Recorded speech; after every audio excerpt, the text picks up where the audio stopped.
Alright, so welcome back to episode 7 of the MotoGP 23 career mode. We're gonna start the weekend here in Austin for the Red Bull Grand Prix of the Americas for the third round of the season.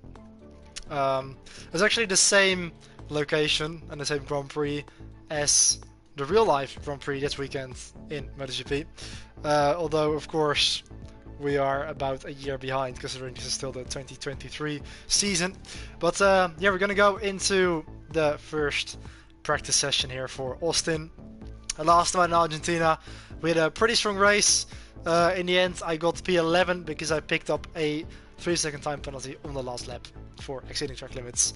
I actually crossed the line in P3, so it was a bit unfortunate, but we still managed to score some points in Termas Rio Hondo. And we're now going to continue for the third round here in Austin at Circuit of the Americas with the Honda Parts Europe team. So, I'm very excited about this weekend in real life, of course.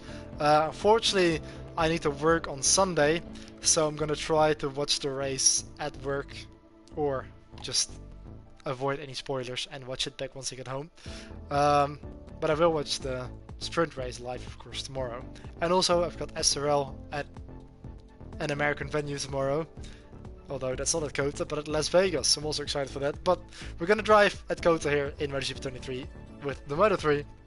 And also I'm going to turn off the face cam now that we get started, so you can have all of the action in full screen.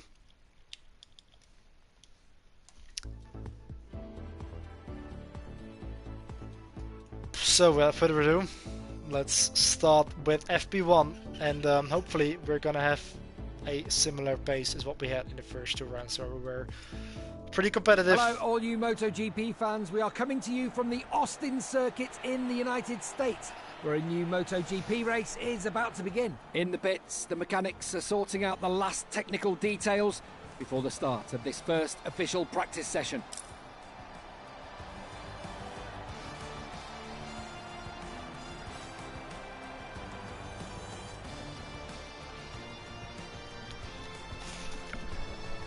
So yeah, I've heard that AI is pretty different from round to round, so we are probably going to struggle in a couple of races. But the goal is going to be just to score points again.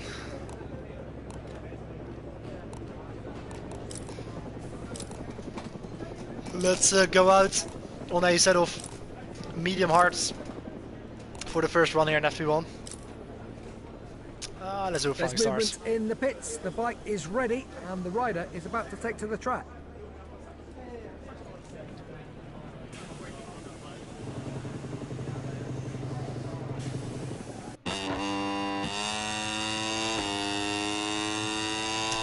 Alright, so we'll see what the pace is like here at Circuit of the Americas.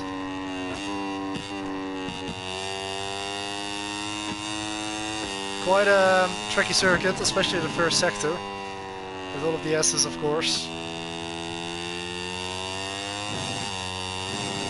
And I've already invalidated my nose now. You'll love to see it.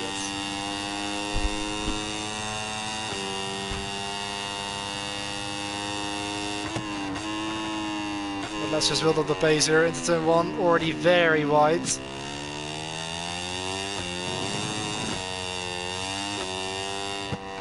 I think especially with the handling model from this year's game, it's going to be very tricky here with the way the bike picks up as soon as you hit the throttle.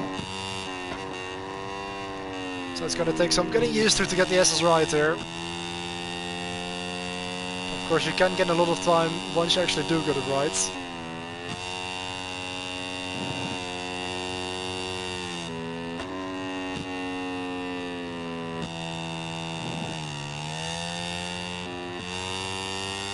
But it's just going to take a bit of time, I think, to get to that point, as is shown here.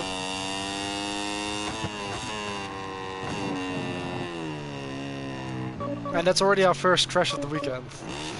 It doesn't really matter considering this lap was invalidated anyway. There's Ana Carrasco. Let's maybe get a tow here for when we start on next lap.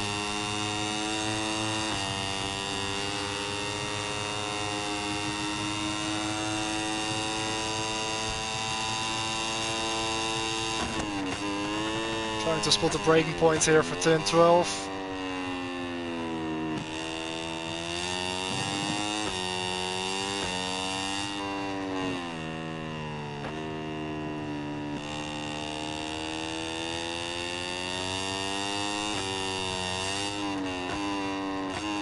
But yeah, we're just building up the pace here. Already invalidated my lap before I even started it at the exit of the final corner. I think this is one of those tracks where you just need to build up your confidence, especially in the first sector, where you just need to find all the reference points to turn in and get the timing right in the S's. Because there's so many direction changes here. Let's wait for Anna Carrasco here, let her through to benefit from a bit of slipstream.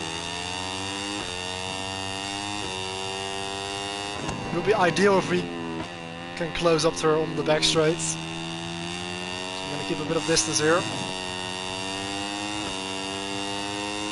I would have been a 2 minute 29, which is still very slow.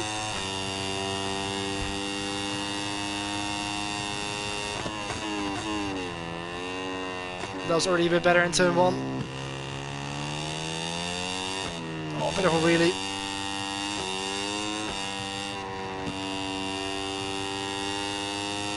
Thanks to the Vive viewers tuning in. We're just in FP1 at the moment.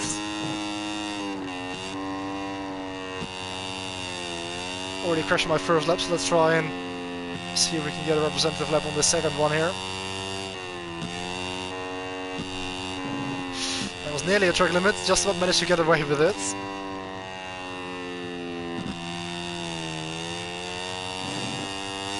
And again.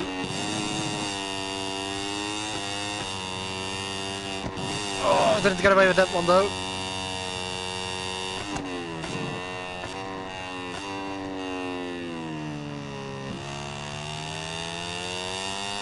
And to be honest, I'm not even catching up to Anna Carrasco that quickly. So it seems like the AI is probably pretty quick around here.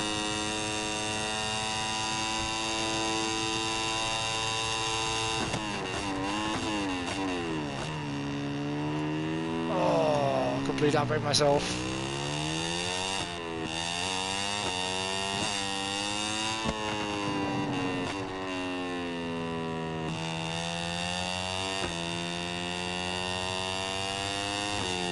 Yeah, this could be a pretty tricky weekend actually.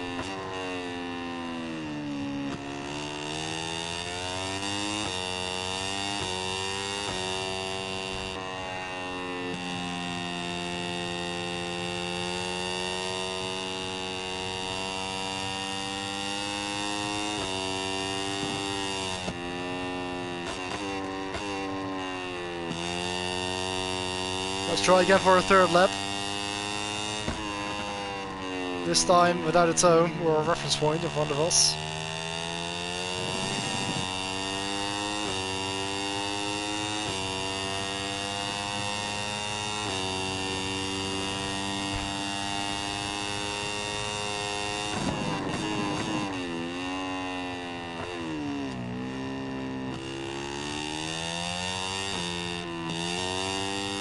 I was trapped off a bit too much speed in turn 1 there.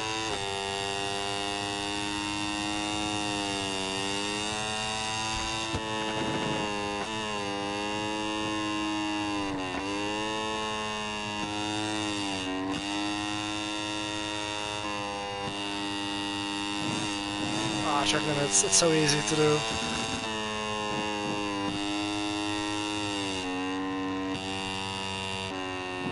I just keep, like that would have been 3 track limits in a row. 4. Make that 5. It's so difficult. Especially with the track limits on straight. It could well be that I'm gonna get the long lap penalty during the race. I really need to try to get it right.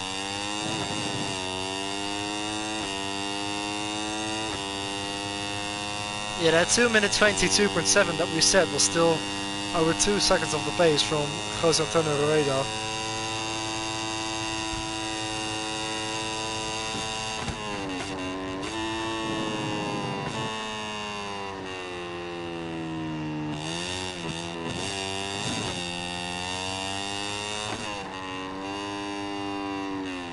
Keep turning it too early there.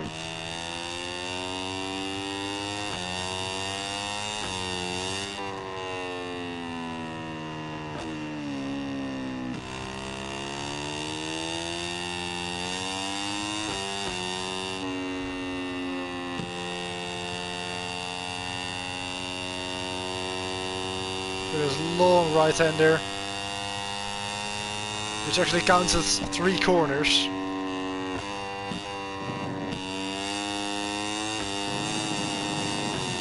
One way over the curb, which is really ideal. Really unsettles the balance on the bike. Okay, would have been a 2 minute 21.4. That's already a little better. 1.4 seconds off the pace.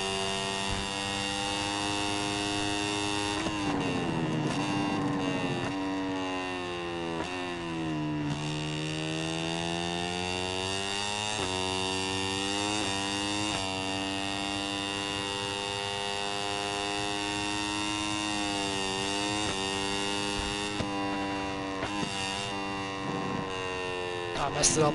Completely messed it up. Oh, this lap didn't count anyway. So let's try again.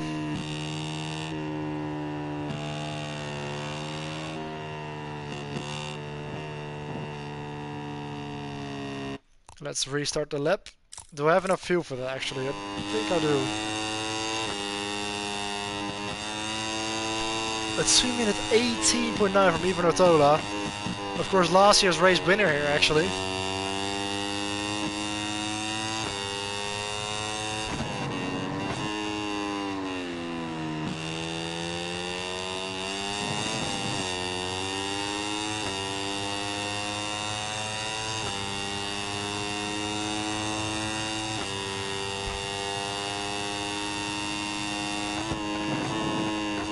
That's a very good lap. I keep losing so much time when I wheelie out of the first corner.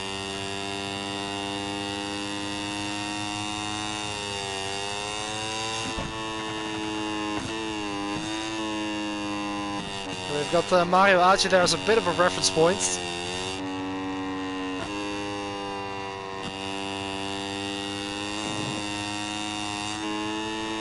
Okay, 4/10 in sector 1, that's not too bad actually.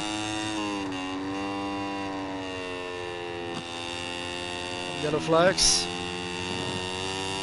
That's green. Oh, that was Racing Yamanaka. Just about doesn't impede us.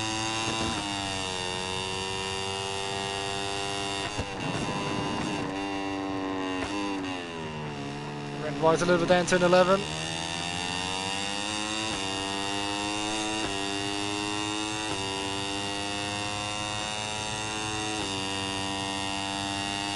Actually, only 3 tenths behind in sector 2. So we've actually gained a tenth back on Ivan Ortola's time. That was pretty good into the braking zone. I always have the second stripe there as my reference. Into the final sector.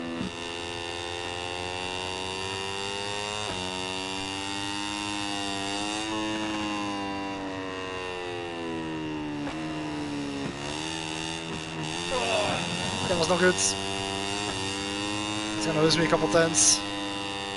Through turn 16, 17 apex, and 18. This triple apex right-hander. Backing it in. That was a nice apex.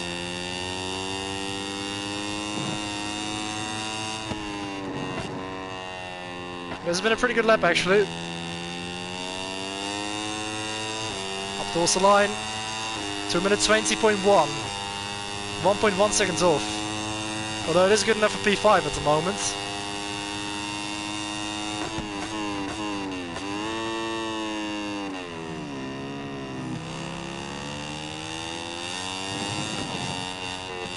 Always the wheel out of turn 1.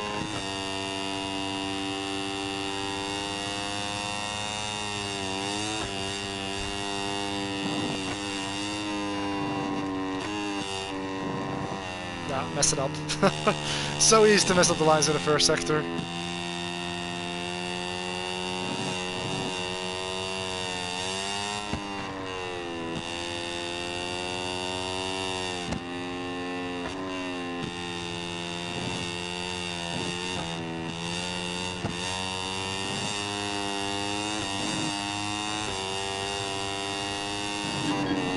Oh, I'm out of fuel. Well, it wasn't a good lap anyway. Let's pull over to the side here.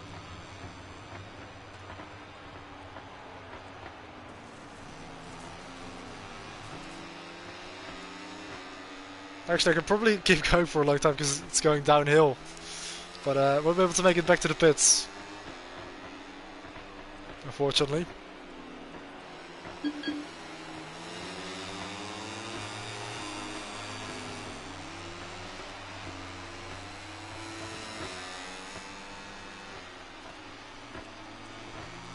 Just going on a nice Sunday ride. Yeah, let's park it here behind this fire truck.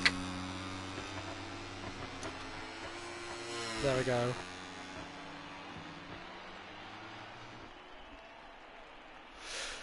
Okay, so that's the first one in FP1 completed.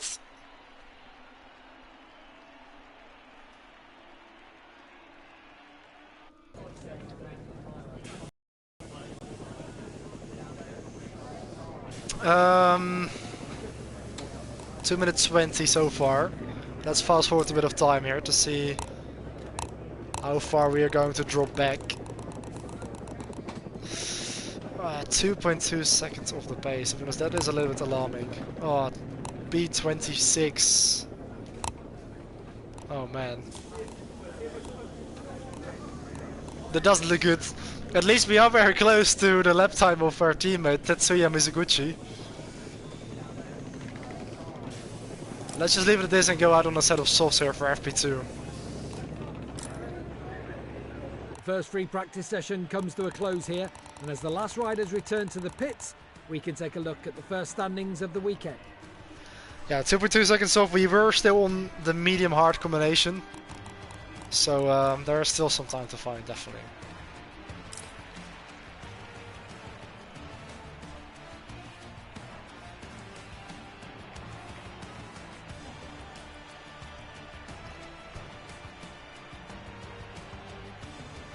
Dun, dun, dun, dun, dun.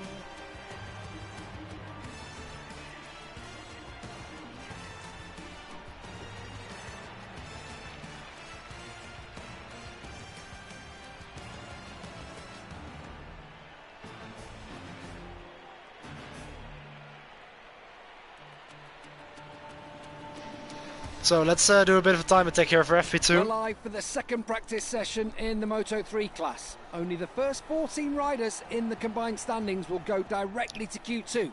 All the others will have to fight for the 4 remaining places in Q1.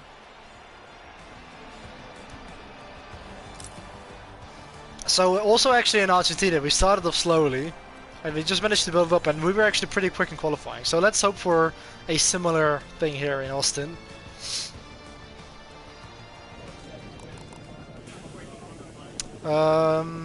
Yeah, let's just go out on a set of softs here straight away. We've still got 4 sets saved up for the front tire and even 5 for the rear tire. But let's fast forward a little bit of time to wait for the track to rubber in a little bit, and then also maybe try and find a toe here, because there's of course that massive Team back has just straight. finished preparing the bike, and the rider is ready to get back on track.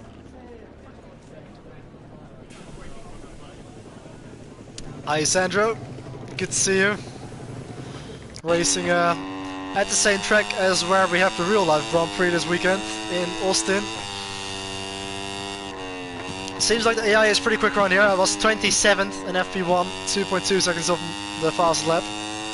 Although I was running with the medium hard compounds. So this time on a set of softs. Let's see if we can do a bit of a time attack here and get closer, or at least break into possibly the 2-minute 19s. Currently El Pistolero, aka Danny Hogara with the fast lap. I was very late on the brakes there because I wasn't looking. Completely missed apex here in turn 1. Oh wait, I'm gonna read your message as soon as I get to the back straight. And of course this is the crucial part of the lap where it's crucial to get the timing right here with the turn in. You can really win or lose a lot of time here in the S's.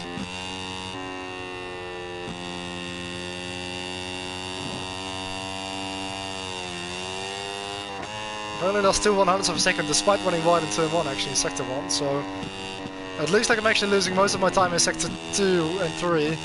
That was a bit sloppy over the curb there. As we go downhill into turn 11.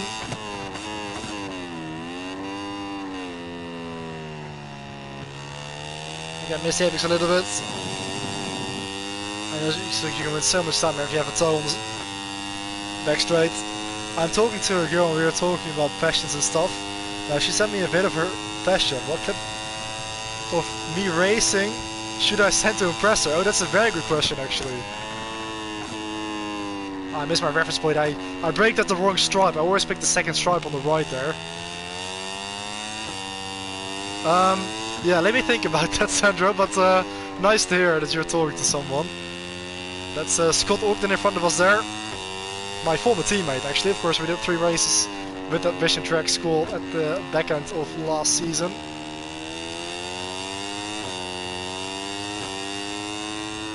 And there is actually Scott Ogden in front of us, if my eyes serve me correctly. That's probably not really visible on the stream because you're probably looking at like 2 pixels. Oh, I'm backing it into turn 19. Oh, really? That's gonna... That wasn't even a track limit, mate. But it's already cancelled my next lap. Front tire overheating a little bit as well. Yeah, while I'm riding, I'm trying to think of a clip that we can send to her somewhere. See, it is Scott Ogden, I saw it correctly.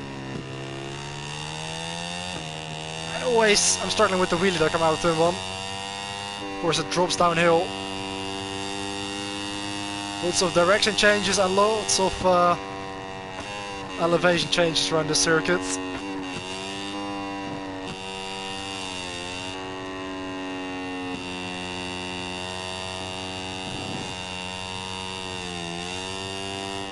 Now actually we saw a preview of MotoGP 24 and I've seen some gameplay of it as well, and I'm very glad to be able to say that the pickup effect has been removed from MotoGP 24 and it's much more like the previous games again, so the handling model is definitely going to be a lot nicer from what we've seen. And there's also actually going to be rider transfers in the game for career modes. Tough one, right? Yeah. I mean, do you want to send sim racing clips from SRL maybe, or like real racing stuff with your karting? Because I mean, you could maybe also send some things from SRL, because that's a very big part of what you do, of course, and a very, very big part of your life and your passion for racing. So maybe you can send some clips from, you know, the SRL streams where you've done some nice overtakes, or when Lance or Brian or whatever have said some good things about you. Maybe even the last lap from Mexico in season 4. Well, actually I won that race, of course. Maybe a clip where you won, like, I don't know, Singapore season 4 or Spa season 7, even though you didn't win it on track. Or maybe just some other bits. Or maybe some karting footage you've got, or maybe even photos from the Grand Prix, like from Spa or Spielberg or the Nürburgring. So that would have been a 2:19.5, which is about 1.5 seconds off the fastest lap. Look at how late Ryder breaks into turn 1. We go clean right inside of Ogden, and actually I managed to hit the apex that time. So let's try and keep this one together to actually get a timed lap in here on FP2.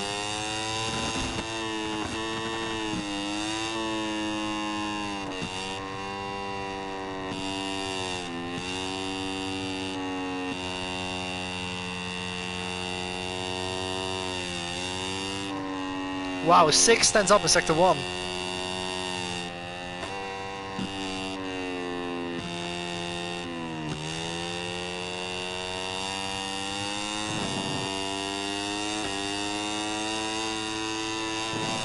Oh, come on! Track limits are so strict there. Just hit the edge of the curb. messed it up anyway in turn 11.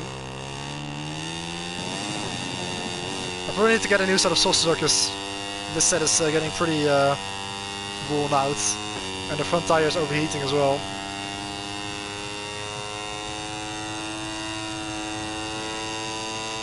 Yeah, you don't really have any videos of your karting, yeah.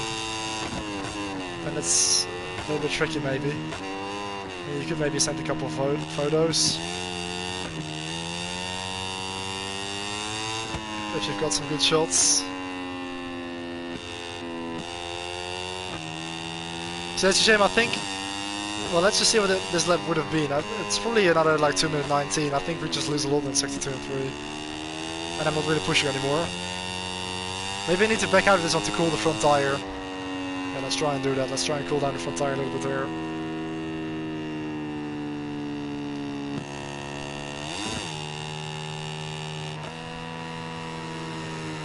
Should be SRL. Yeah, I mean, surely you've got some very good clips from, you know, good overtakes or results or whatever. Surely that's gonna impress her. Okay, let's use Stefano Nepa here as a tow. The Panther.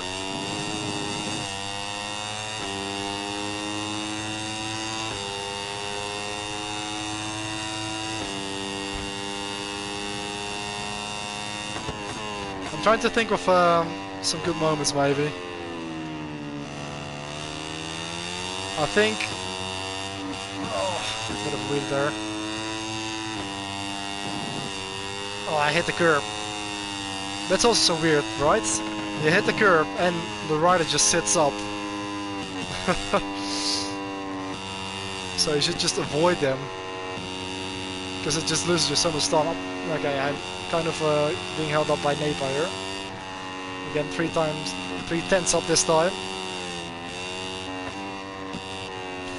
I think there's even some pretty good bits that I've commentated on possibly. Like for example, I remember in Imola, I think, was it 2 seasons ago, where he made quite a few nice overtakes on the outside here.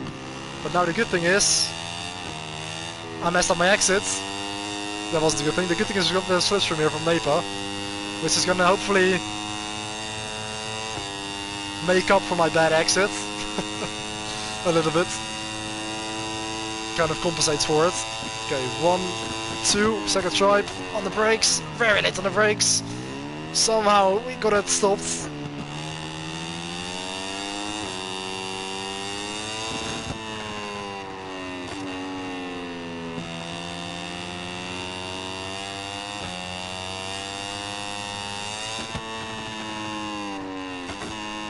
Into turn 15. 1.4 seconds down. Now this triple apex right-hander, turn 16, 17 and 18. 3 corners in one.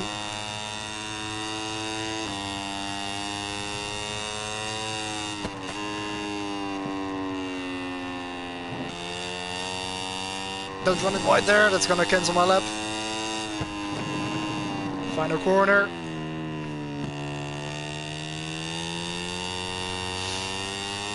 Still a 2 minute 20. 2:12, but if I get a new set of softs, we can definitely go a little quicker than this. I can definitely get into the 119s.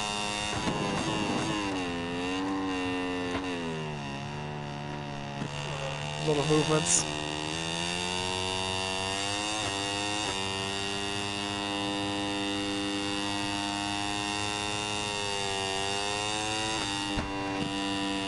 Yeah, this could be a tricky one to get into Q2. I think in Argentina I actually didn't go into Q2 directly. I had to go through Q1, and I still managed to get on the front row in Q2. So usually I just always build up my weekend a little bit. 3/10 up now. Also haven't looked at the setup yet. Oh, that was nice. That was nice through that downhill section. Look at that, 7/10 up now. Much better. I keep running wide. But still I gain time, because I mess it up even more. Yeah, full second up. Okay, let's keep this up now. This could possibly secure us into Q2. Still a 10th up on Dani Holgado. Okay, let's get the braking right here.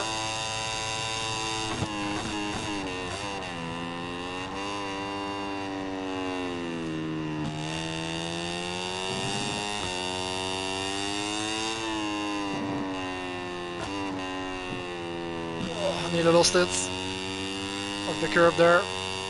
Little flags. That made the frame rate suffer a little bit there. Look at that, I've just lost 7 tenths in one sector.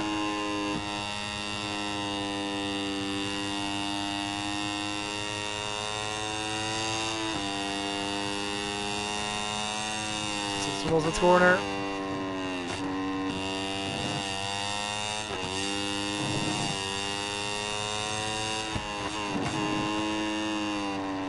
Well, it's been a pretty good lap, to be honest. 1 second up towards the line, 1 minute, 90.5. That's P4, but 1.2 seconds off still.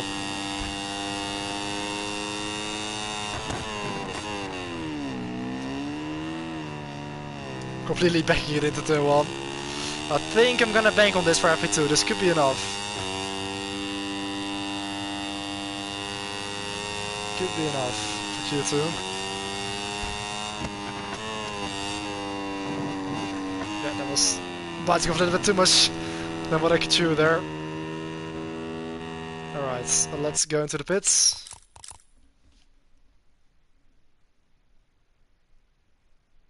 And skip to the end of the session and go to qualifying.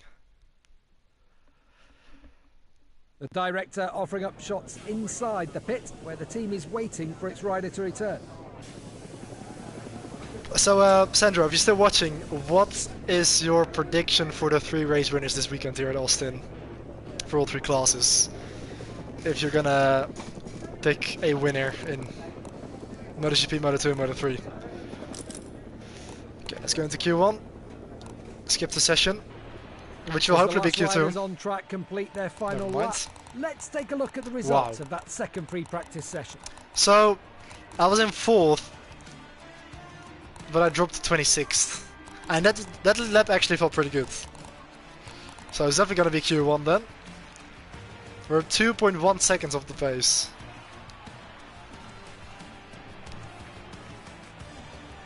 Although it was on a pretty used set of tires, of course.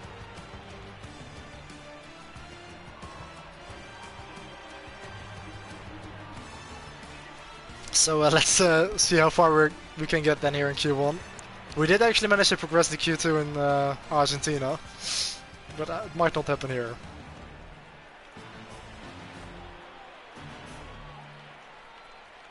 Nice PS4 loading times. Good morning from Texas. We are live at the Circuit of the Americas. With Moto3 Q1 just around the corner, riders are ready to take to the track, and we'll soon find out who will claim the 4 remaining places in the second qualifying session. So if I'm gonna give a prediction for Moto3, that's maybe even the hardest to predict, to be honest. But of course, even Otola had an amazing race last year. But I think we are gonna see a different winner. Obviously, David Alonso is gonna be up there.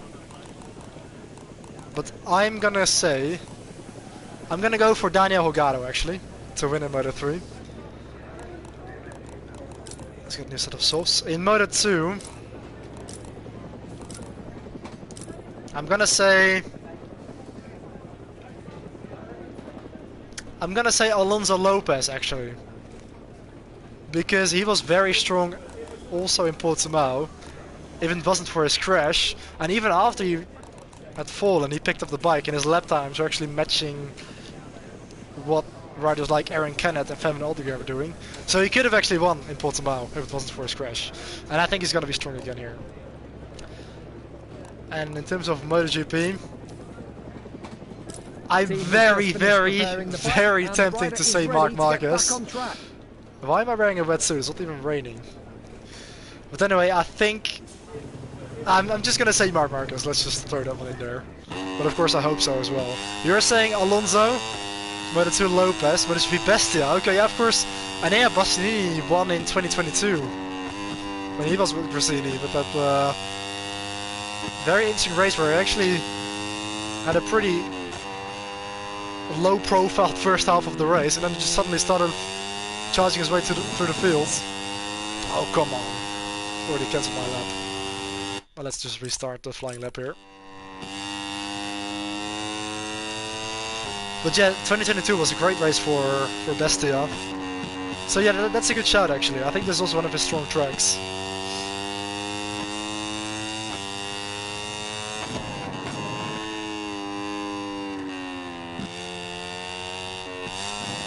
Oh my god, that final corner, man. I'm just wasting time now, only 7 minutes to go. Yeah, Marquez would be great.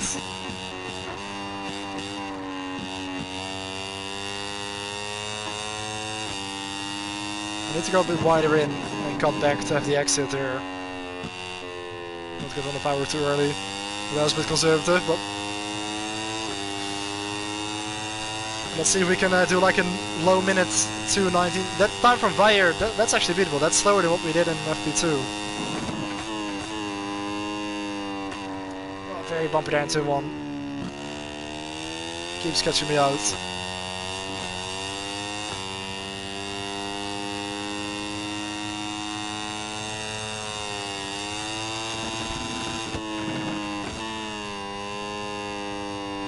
Slightly offline there.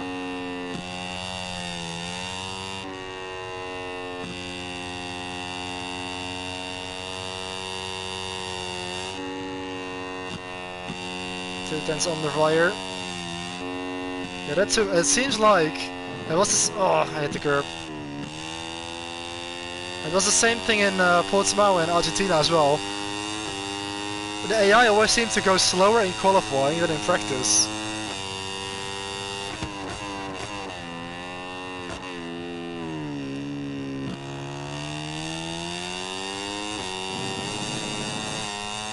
So I keep getting knocked out in Q1, or like I keep getting knocked out of the top 14 in practice, but then I do actually make it into Q2 often, because yeah, the 2 minute 19.9 would have been like P27 in FP2, because it was slower than my lap. Although that might also be because the track conditions are a bit worse and it's a bit more overcast.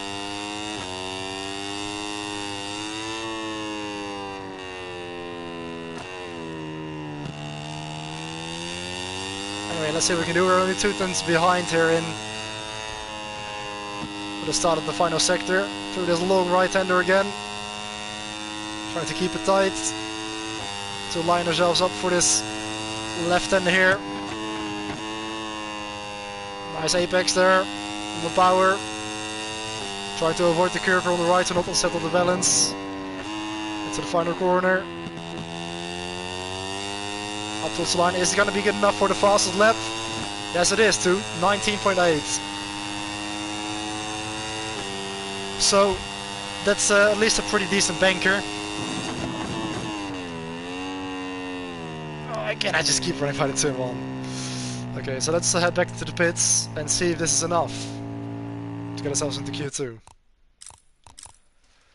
I think I found a clip. My overtake around the outside of Vicente at Mexico last year. Okay, I don't actually particularly remember that one, I don't think. But sounds good. The director offering up shots inside the pit where the team is waiting for its rider so to actually, return. oh, we're down at P3 and I don't have enough time to go out for another lap. Because it's such a long lap, of course, around here. So just need to hope and pray that we actually got through into Q2. So let's look at the timing boards here. Of course the top 4 will be enough. Let's fast forward a bit. Oh, never mind, never mind. It's gonna be probably outside of the top 20 on the grid here. I'll have a look at your video. Yeah, it's P7 here in Q1. The first Moto3 class qualifying session comes to a close. Let's see the results and the names of the 4 riders who've qualified for Q2, which will start in a few minutes. Well, at least I've outqualified my teammate who is 12 seconds off the pace. Man, this could be a pretty tough race, to be honest.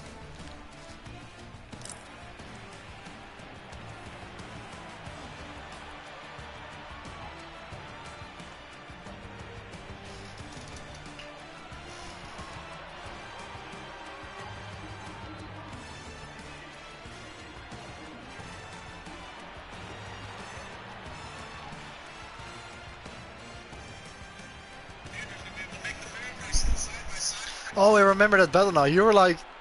That was one of your most eventful races of last season. Oh yeah, of course, I was right behind that. I remember it now, because I was looking at it live when it was happening.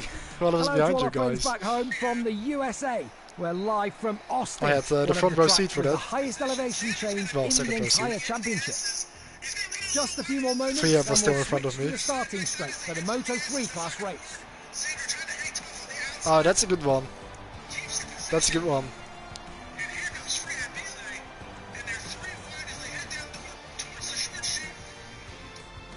Yes.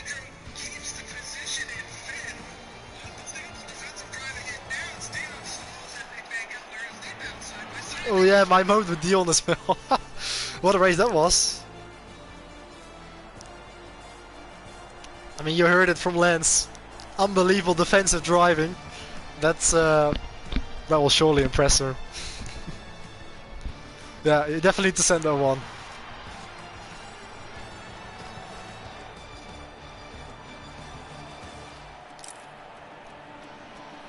You don't have to be a racing enthusiast to notice that you're driving well there.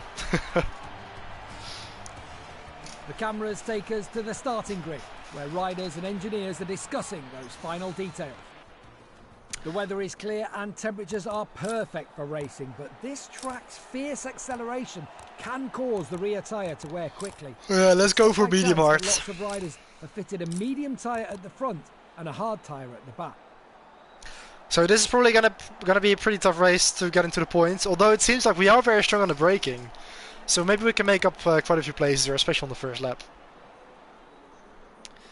But yeah, I'm not really with the best team actually. I saw in the performance chart that the Honda Pod Europe team is actually second to last, just in front of RECentral.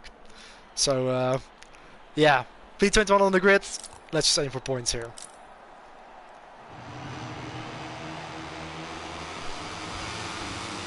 Moreira on pole in front of Holgado and Jean Masia, the 2023 World Champion. We are starting all the way down from the 7th row of the grid in P21. The race officials give the okay. Riders have their eyes fixed firmly on the light. Just a few more seconds and the Grand Prix of the Americas is go. So yeah, in Portimao I finished in P3. In Termas in P11. I'm going to be very glad to be able to repeat a top 15 finish here, because it seems like this track is a lot harder to perform well at. But the start has been pretty alright. We actually get a lot of places. Look at that! All the way up into the points we head into turn 1. Wow, that was an amazing start. Look at that Vire, a little bit wide there. Bit of contact almost. P12. From 21st to 11th, as we get up the inside of Colin Vire here, into the S for the first time. That was a much better start than I anticipated. It's going to be crucial to gain as many places here while we can, and while the tyres are fresh as well. Bit of a touch there with the number 95.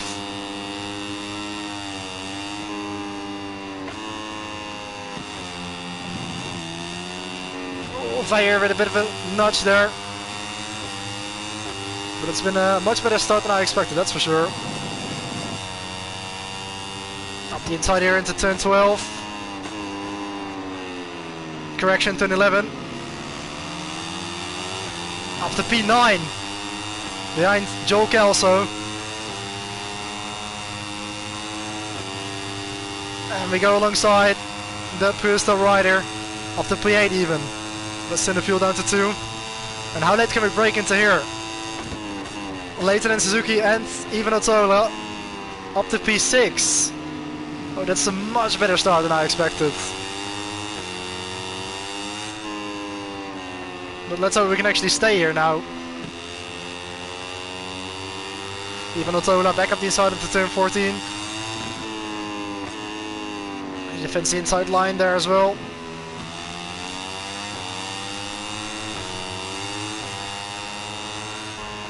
Through the long rides.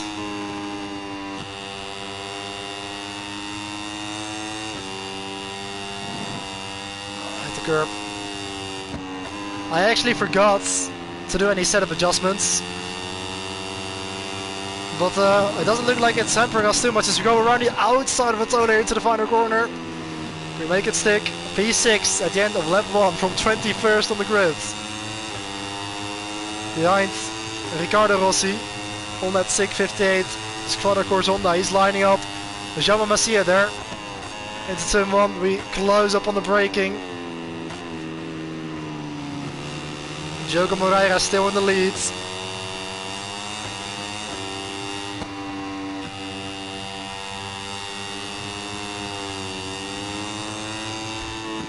Into the S's. For the second time of asking. Oh, so right behind us. He's almost trying to go on the outside. He's now turns to the inside. A nice move from the number 48.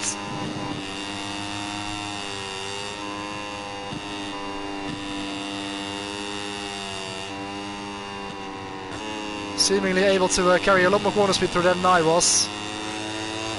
And also Tatsuki Suzuki back up the inside, so it seems like I'm falling back through the pack a little bit here. I can't keep up with this pace, it seems like.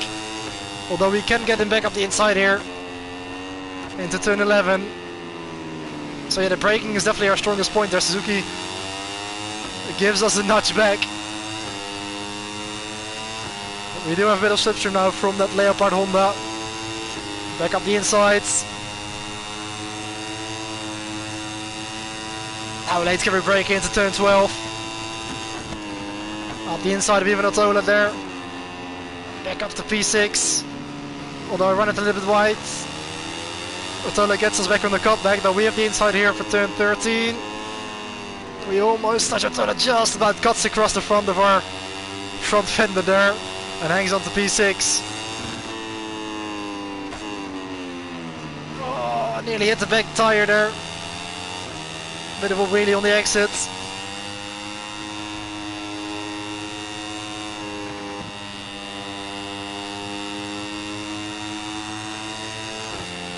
Oh, I double shifted. So 19. So for now we are still able to stick with this leading group here, which I certainly did not expect.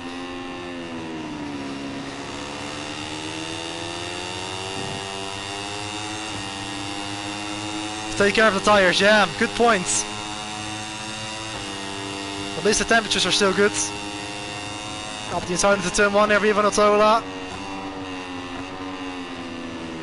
Actually, Otola hangs on the outside. I could have actually brake later there, I was very conservative. Also no track limit warning so far. Which is nice because it's very easy to pick up, especially here in this first sector. But it's nice to have that margin. Riccardo Rossi looks behind him. Oh, look at that corner speed there from Suzuki. Slices up the insides.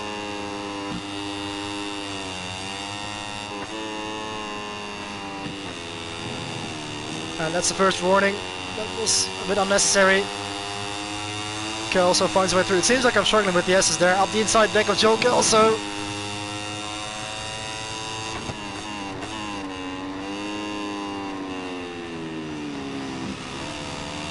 Bit of a touch again with the Australian, and I'm starting to lose touch with this front pack 8/10 to Suzuki. It was a pretty bad first sector here on this third lap. We are pretty much exactly at half race distance now, but we can close back up here on the braking. Very late, but we managed to get it stopped. Look at how much we make up again, and they're almost 3 wide. Look at that. That's definitely holding up. Rossi has lost momentum there. He had a touch with Tatsu Suzuki. And we're right back up to this front group again. Very different line, almost leading on the number 54 there. Also Suzuki with a bit of a touch. Also throws up the hand in frustration.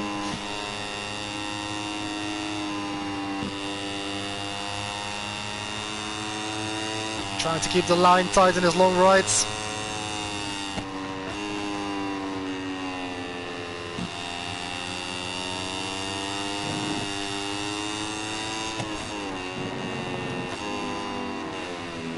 Lap 4.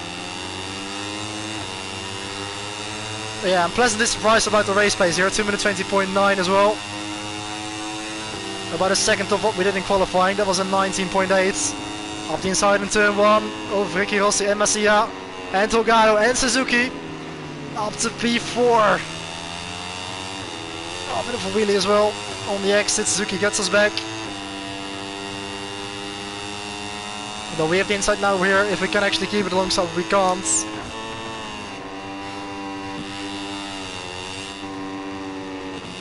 Oh, almost ran into the back of Suzuki there, or into the side even. But look at the grip that the AI can actually carry around there. That can carry so much corner speed. Yeah, I'm really suffering in this first sector. And that's a second track limit warning.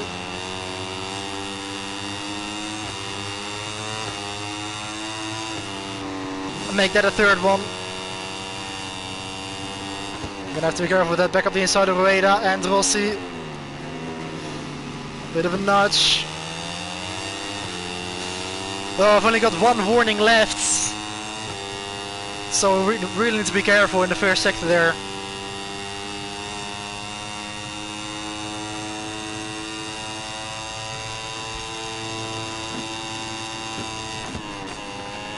Very, very late. Up the inside of Holgado. And almost Masia. Outside here into turn 13. Masia goes a little bit wide, but we can't capitalize on it. For now, maybe up the inside.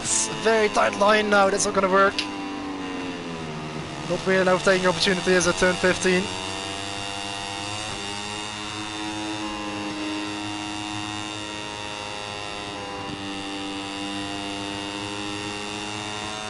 Oh god, I back up the inside. I left the door slightly open there. We've got the inside here for the penultimate corner.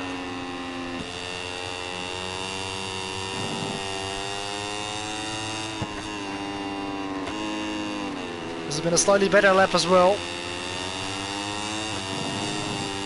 This is going to be a 1:20.4 now. Still not the fastest lap.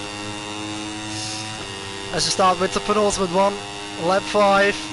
We also find our way through on P5, on the number 5. Oh, but I run a little bit wide into turn 1. Masia gets us back.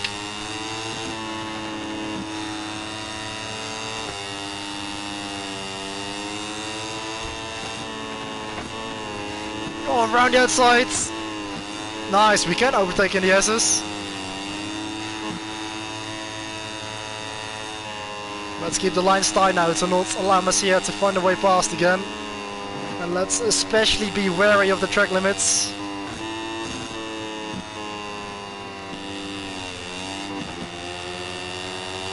That was nice. Let's look at that 5 turns up on a previous lap. That's how much time you can gain through there if you get it right.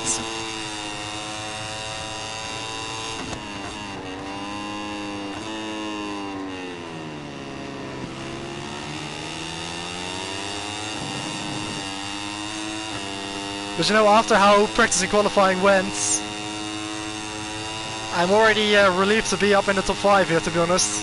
Because I was expecting it to be difficult to even score points. Side by side with Gemma Masia. But now very late on the brakes. Up the inside of Suzuki. Can we make it? Can we hit the apex? Not very really.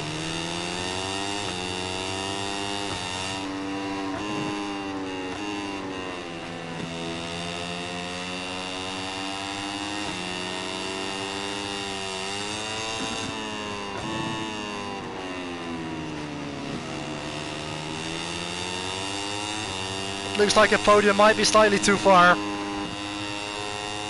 Xavier Artigas in third place there. Even Otola now has the lead in front of Moreira.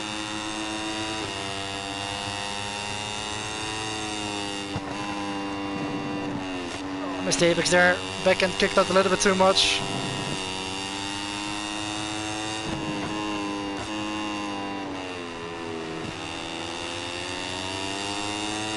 Last lap here at Kota. At 2 minutes 20.000. 022000. What a lap. Anyway, on to the last lap. Trying to reach for the apex in turn 1.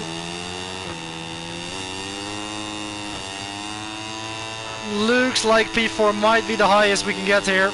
The top 3 is just a little bit too far in front of us.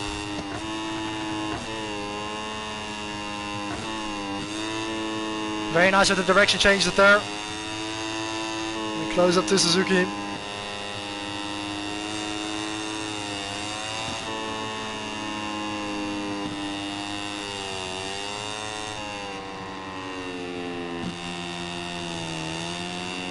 And that was nice.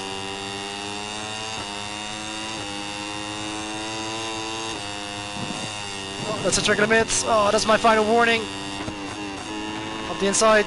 That wasn't intentional actually. I wanted to wait for the slipstream, but we get the pass done anyway. We need to be careful because one more track limit and it's a penalty. Side by side now on the back straight. It's a shame that the group in front has escaped a little bit. I don't think we can close down a second to Artigas, although we can break very late into here. Let's break as late as we dare. Oh, look at that, Moreira and Artola still fighting. Need to be careful with the track limits. Oh, wheelie, that cost me the drive. That's it. I think we just need to settle for P4 or 5 here because the podium is just slightly too far away. Unless they take each other out.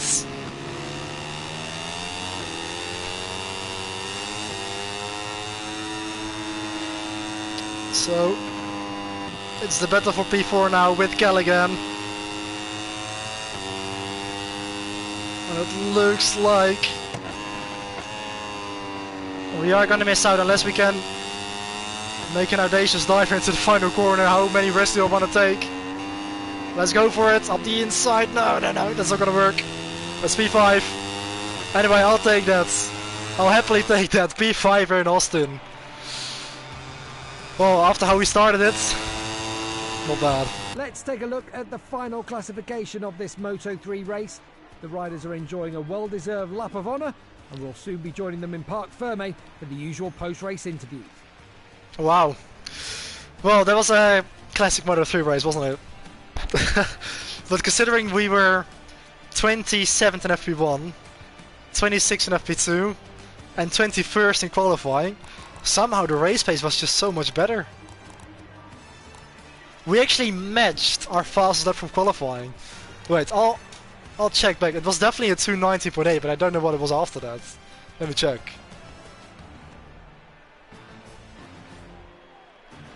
So, my lap in qualifying was a 2:19.863. So I'm just 17 thousandths of a second slower than I was in qualifying. So we're pretty much matching what I did there. But yeah, for the rest of the AI, they seem to be a little quicker for one lap, but then sort of have a similar pace to what I have in the race. I was actually, my teammate, Tetsuya Mizuguchi, we did a 2:18. Okay. So he can be quick, it's just not consistent. Well, that was, again, quite an interesting race, like it always is in Moto3. Let's get a screenshot here to use for the thumbnail. But yeah, definitely enjoyed that race.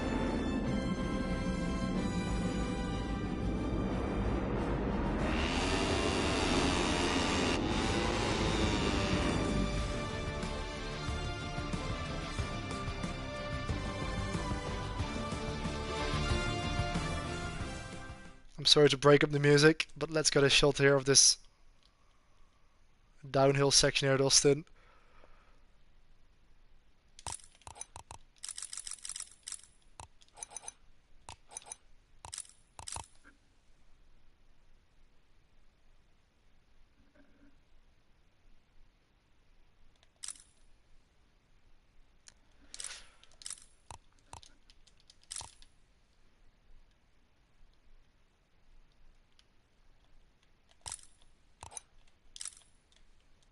This could also be quite a nice effect, to be honest, if I can align it right.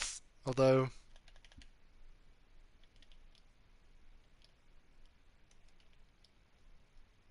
I don't know, I want to be more aligned with the rest of the AI, if that makes sense. But yeah, I'm definitely pleased with how this race went. You slept through the race! Oh wow. Well, it was actually a pretty good one, to be honest. It was a pretty action-packed one. I'm not sure if you gotta watch it back, but it went a lot better than I expected after the pace that we had in practice and qualifying, to be honest.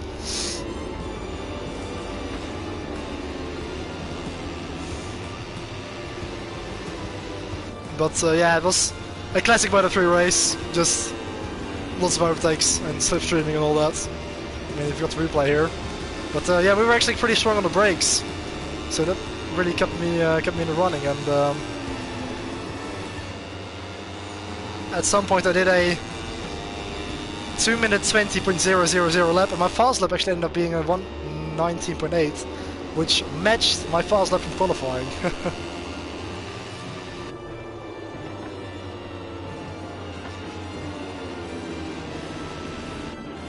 Have I got such a relaxing voice that made you fall asleep? Like Super GT. To be honest, I have fallen asleep to Super GT videos more than once. Well, maybe this music is gonna wake you up a little bit again.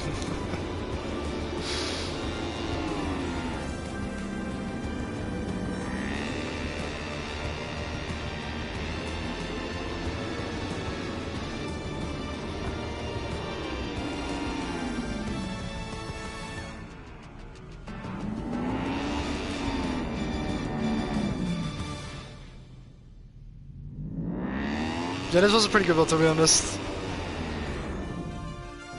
Friday evening always has me knocked out. I was kind of wondering why I went quiet. You're like, take care of the tires, and then just left.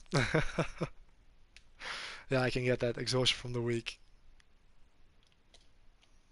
Let's get a few shots here. Through the S's.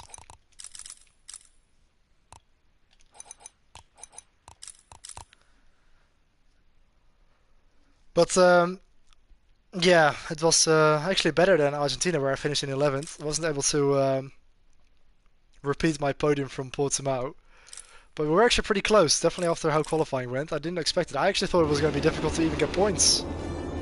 But we were able to stick with the leading group. Of course, that's a big thing as well, isn't it? To just stick in the slipstream and let yourself get dragged with the front group. Let's get one more shot here with this downhill section.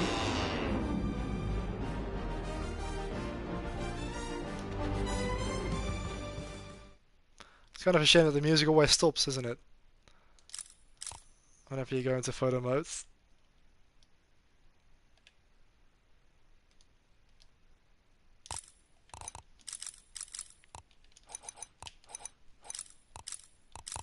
This looks like the F1 Esports race from earlier.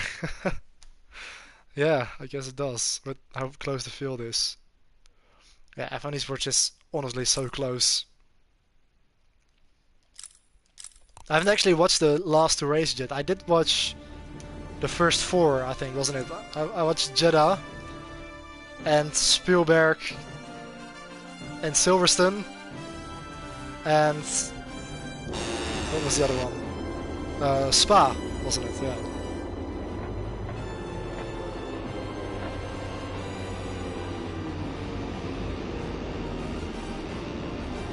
It was good to see Janne Opmeer win in Silverstone. And also Frederik Rasmussen is very fast. As is Thomas Honnaert, to be honest.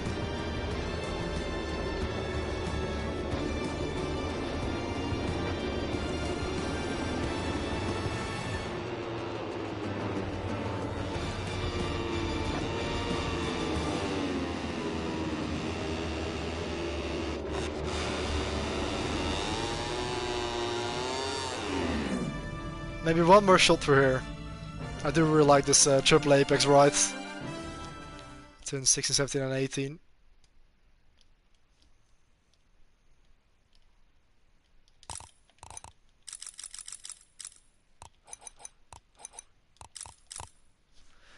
Glad to see the series back running, definitely, because I was really sort of doubting whether the season was even going to continue at all. Like, it was so weird with how it just suddenly ended after the first run in Bahrain.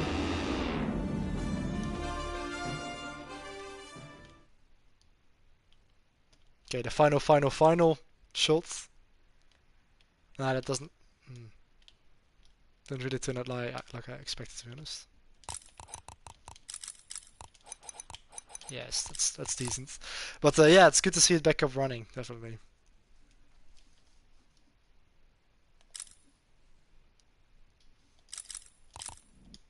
In a moment, we'll go live to the Parc Fermé for interviews with the riders who made the podium. But in the meantime, let's take a look at the final standings of this Moto3 race. But yeah, if you've got 15 minutes spare and you're interested in how this race went, that was a pretty good one to watch back if you feel like doing so. Actually, my teammate got the fastest lap somehow.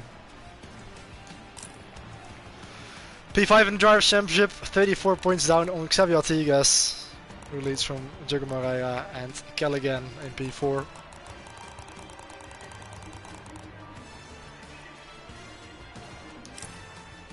And P5 in the Constructors with the Honda Parts Europe team. Is it just me, or has Brendan Lee really developed in personality? Because he used to be so introverted back in the day. He seems to be a super fun guy. Yeah, you're right about that, to be honest. And also he improved massively as well physically, of course. Like, he got a lot healthier and lost a lot of weight, which is great to see, and very, you know, I respect it a lot, of course, because it seemed like he really worked hard to get in good shape as well physically. But yeah, he seems to be a lot more confident, you know, mentally as well, and just in his personality, and less introvert, like you said, definitely. I actually like Brendan Lee a lot more than back when he like got into F1 esports in that first season in 2017. I actually didn't like him. Even the way how he won that first F1 esports championship, the way he sort of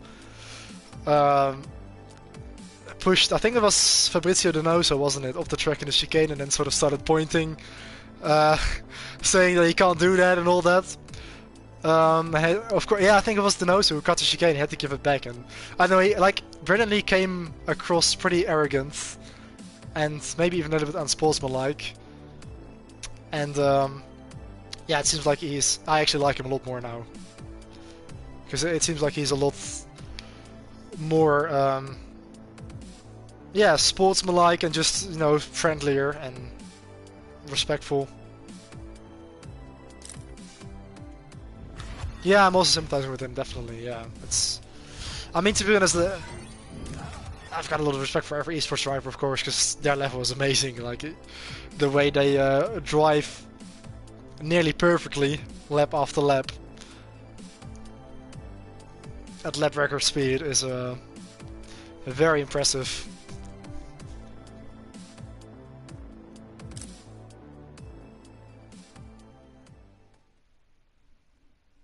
And it's interesting to even compare their lap times to what we are doing in SRO, because I think I didn't compare it with all the other tracks. I only did it with Jeddah.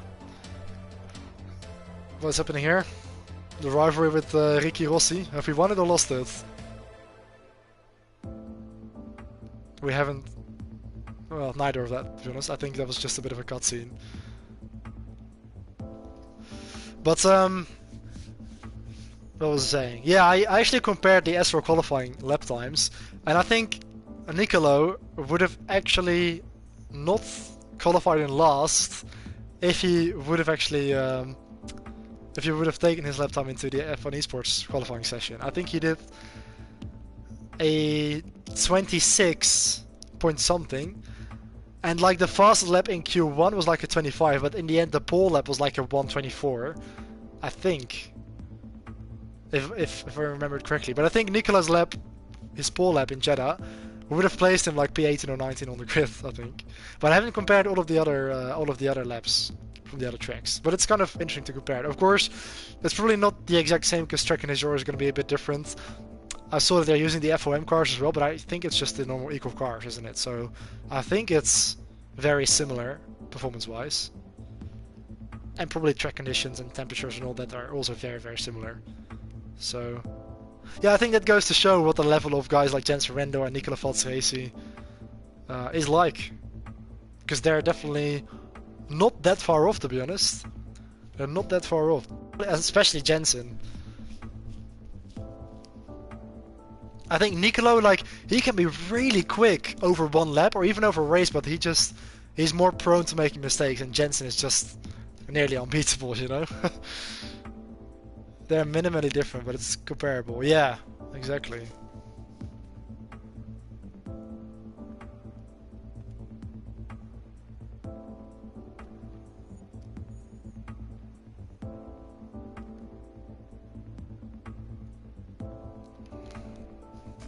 I've already said that Jensen would push for it. He could definitely go esports. Yeah, I think you're right about that because he is so close to that level that he definitely has potential to actually achieve that. Yeah.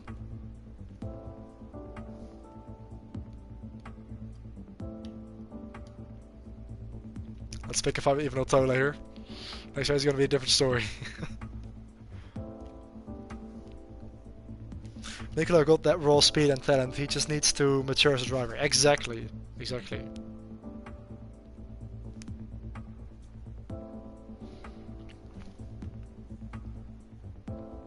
I mean, I always say it. It's easier to make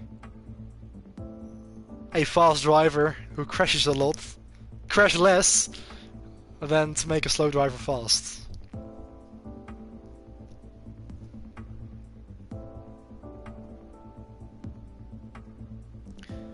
So next weekend is gonna be Jerez La Frontera, and it's gonna be a dry weekend, it looks like.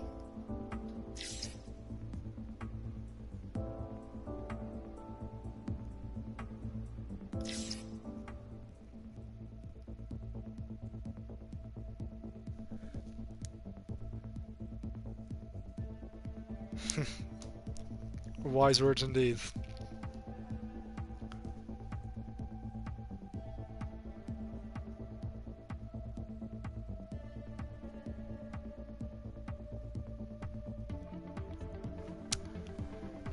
But yeah, thanks a lot, Sandra, for joining the live stream, of course. I often send you the link now, but of course never feel obligated.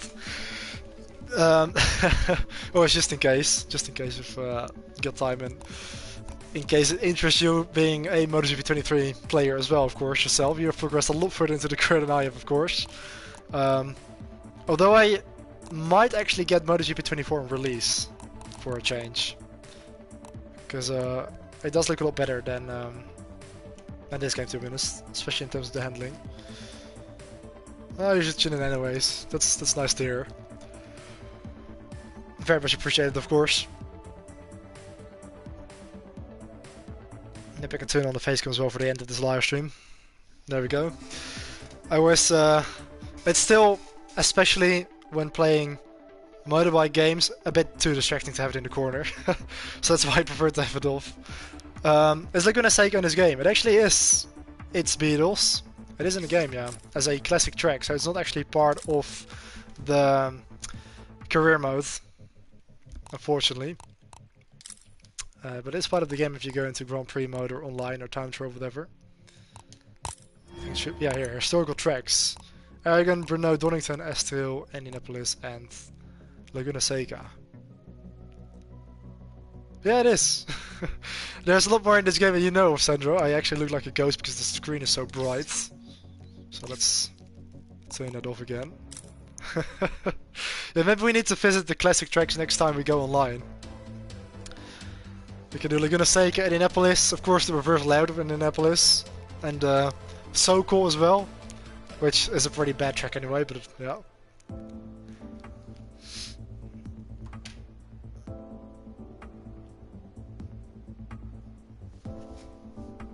But yeah, also I think it's Donington as well that's in the game, and Estoril.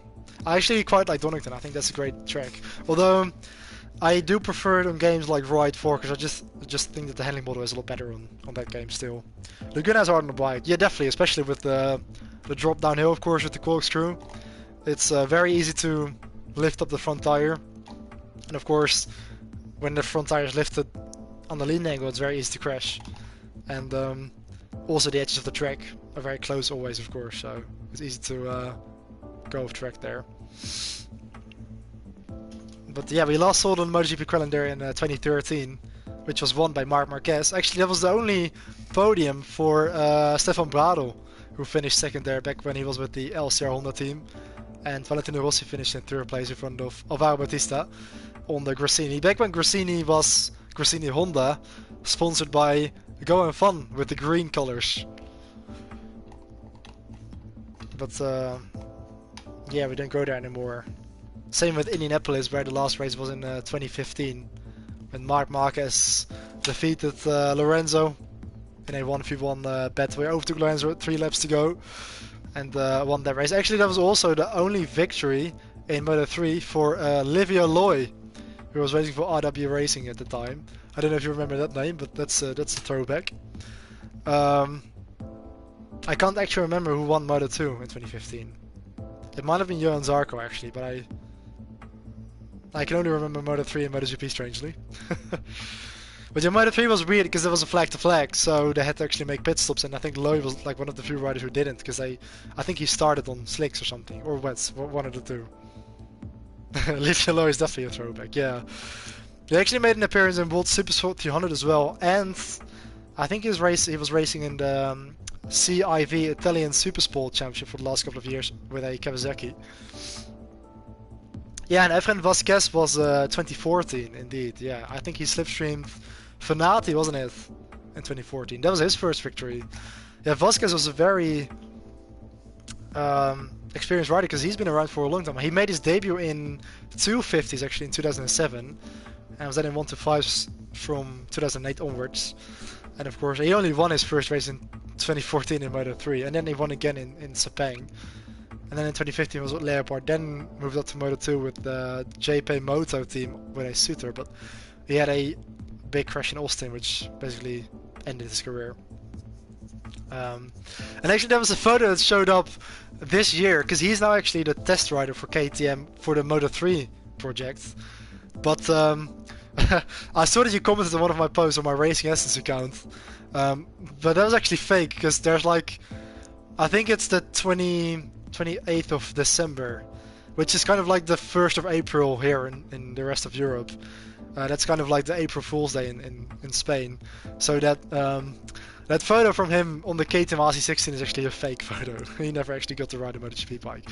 When I first saw it, I actually thought it was legit, but I was already finding it hard to believe, because, you know, he was getting a lot of lead angle on that KTM MotoGP bike, and I was like, there's no way Efren Vasquez can actually get to that lead angle. You know, he had a pretty old school riding style, let's say. And then I found out, oh, it's the 20th of December, so it's fake. But I actually believed it for a sec. The commentary was so good that finished in Indy. I can't actually remember it, but that must have been Greg Hayes, wasn't it? I can actually look it up because I've got the video pass, which I accidentally signed up for. Let's go to 2014. Full race. Where is it? Indianapolis. I honestly can't remember what the commentary was.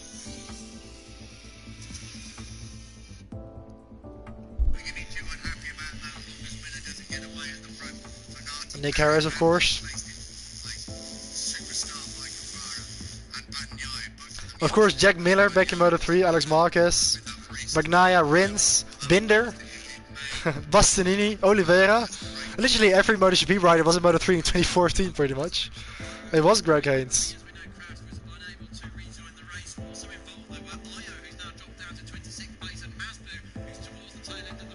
Oh yeah, Alexei Masba also won his first race in Brno in that year. Well, let's skip to the last lap here. Yeah, it was Fanati leading.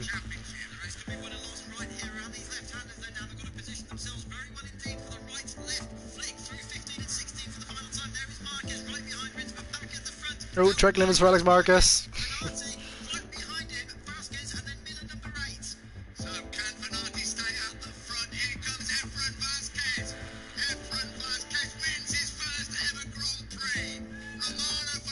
Classic Nick Harris, isn't it?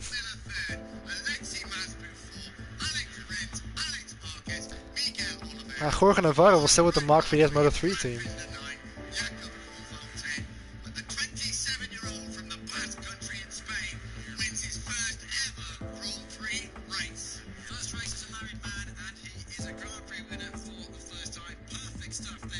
I didn't know about that.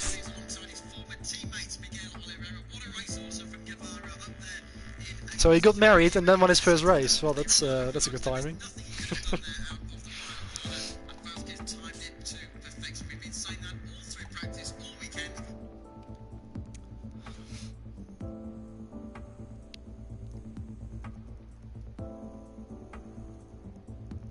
I remember that race very vividly. Yeah, you thought it was legit. I thought as well for a sec. I had to change the caption. Not legit.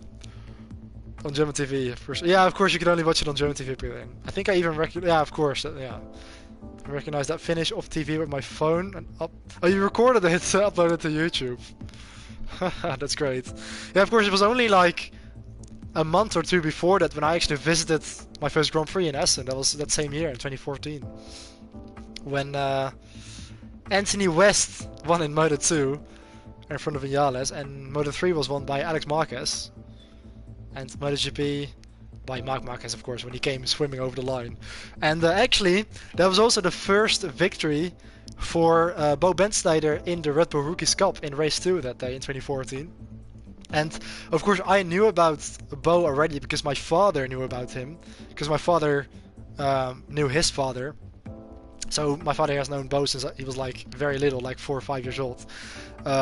He actually, my dad actually used to help Bo when he was like on the racing with the mini bikes, and he was like the marshal and the flagger and all that, and he was also just helping them with like the mechanical stuff, setting up that little mini bike and all that. So I remember like before 2014, my dad always told me about that kid Bo was always quick with the mini bikes. And then in 2014, he showed up in the Red Bull Rookies Cup, and that's sort of when I started following him, because that was the first time, of course, he sort of started racing internationally, also with the CIV Repsol Series in the European Moto3 Championship, which is now called the Junior World Championship, or Junior GP. Oh, you sent it on WhatsApp? Wow, it's gonna be a throwback. Yeah, I've also got videos like which I recorded from like that season as well.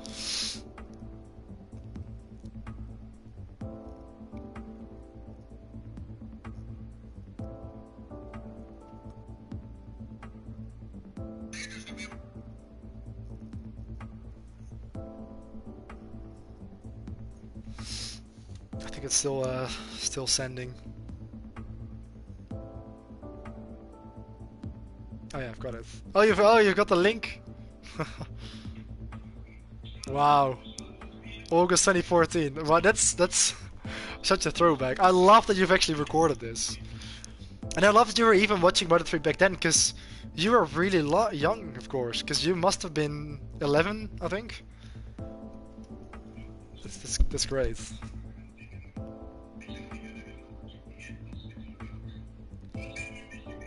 Of course, I think you were watching Moto3 already back in like 2012 in the very first season with Sandro Cortese. That's when I was 11. You must have been 9 back then.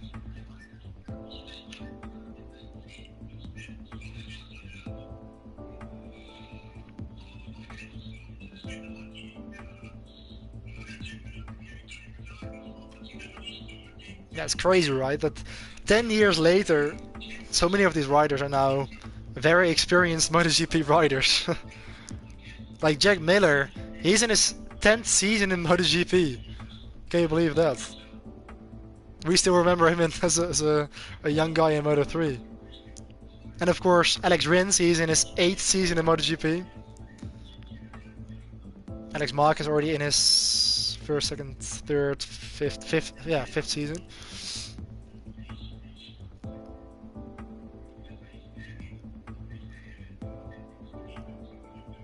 And yeah, Bastianini as well, of course.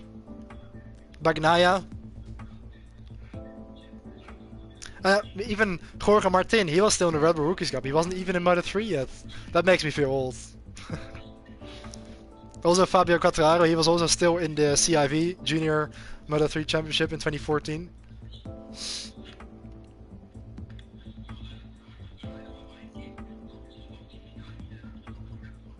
And Alexei Maslow, he's now racing in the Endurance Championship. Of course, Philip Uttel is in World Superbikes. Jacob Kornfeld's retired. Danny Kent's in British Superbikes. Isaac Vinales, well, he was in World Superbike last year. I don't know what he's doing this year. Nicola Antonelli is in World Super Sport. Arthur Ceases has retired. Luca Grunwald has retired, I believe. It's kind of nostalgic looking at these names. Just like going into the old seasons with SRL as well. Just seeing those old names is, yeah, throws back memories. Let me skip to the last lap here.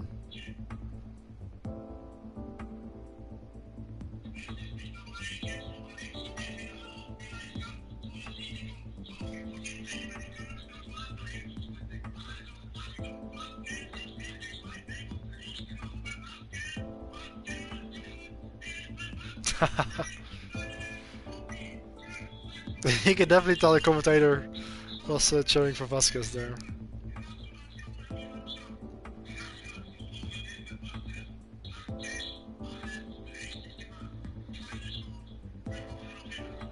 To be honest, it's kind of sad that, of course, to not ever race. Usually just when the TV on the attic was free or when I was at my own place. The other race I always read about in a magazine. Oh yeah, that's fair. That was a third season of following it. Nice. Yeah, but also, of course, Fanati. Like, he was racing with those riders like Rins, Miller, you know, Alex Marquez, Bastianini, and even with Vinales in 2012, 2013. And even after that, you know, Bagnaia, Martin, so many riders. You know, Joan Mir as well, he was fighting with him for the championship. So many riders have moved on into MotoGP since then. And of course, Fanati has just completely messed up his career with, well, the mistakes that he made. Because Fanati was already supposed to go into Moto2 in 2017 with Sky to be teammates with Bagnaia, but then of course he got dropped by the team in 2016 in Austria. So he had an extra year in Moto3, but then he moved up to Moto2 a year later in 2018 with the Marinelli Snipers team.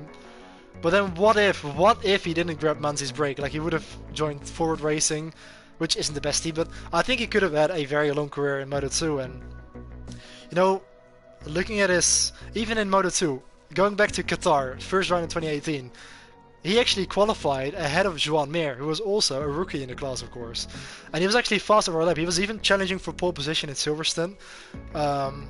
Although he was struggling with the race pace and like with the tire management and all that. But he was pretty fast, even in his first year in Moto2. So I think he did have the potential to achieve good things in Moto2, to be honest. But of course, having to jump back to Moto3 again, and then, well, rebuilding his career, and eventually winning races again in 2021. Even in 2019 and 20, of course, but especially in 21. And then moving up again, having to readjust, and then only getting like 4 races before being dropped again, then having to drop back down to Moto3 again. Like, he has really compromised his career a lot. And I think he would have had so much more potential. Like, I think he's going to look back at his career thinking it could have been much more.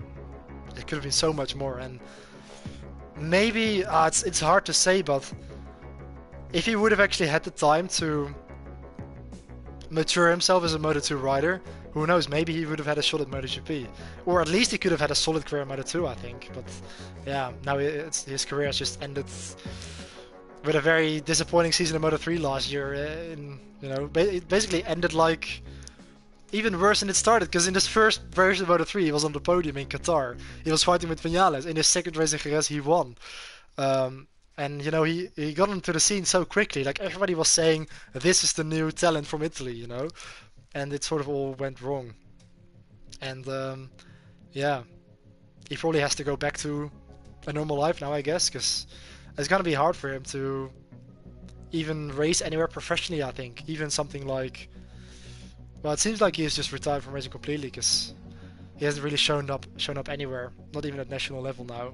So yeah, it's weird. It's even though he did it himself, you know, he made big mistakes, but I also kind of feel sorry for him, to be honest, that he just had so much more potential. Yeah, it's a big what if. Bit of a shame he could never get control of his temper. Yeah, exactly. Oh yeah, when he got his first podium. Yeah, that was all the way back in 2012. That's crazy. Crazy how a career can start off so promisingly and then just completely, yeah, go south.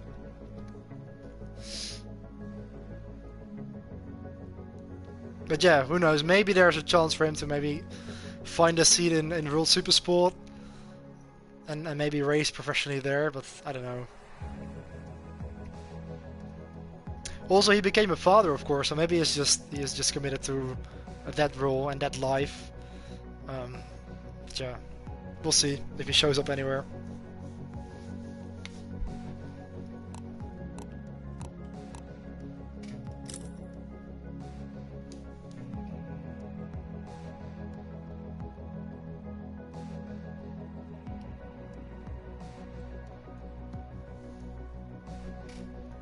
But yeah, there's a lot of stories in motorsports, of course, with what if stories. Unfortunately.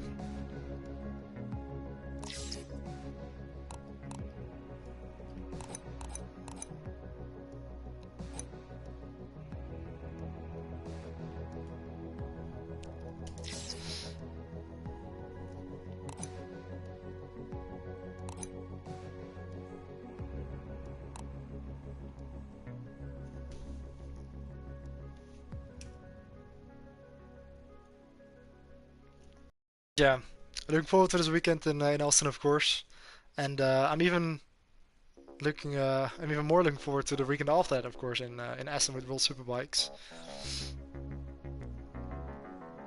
Still need to figure out where I'm gonna stay during that weekend, to be honest.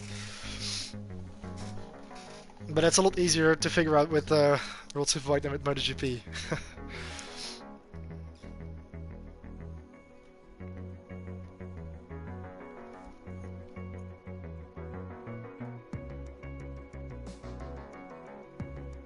Even Budapest, yeah, that's not too far away as well.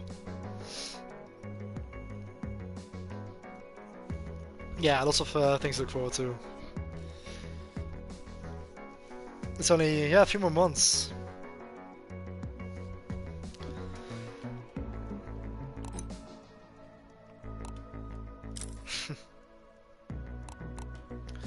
Yeah, time definitely goes by fast.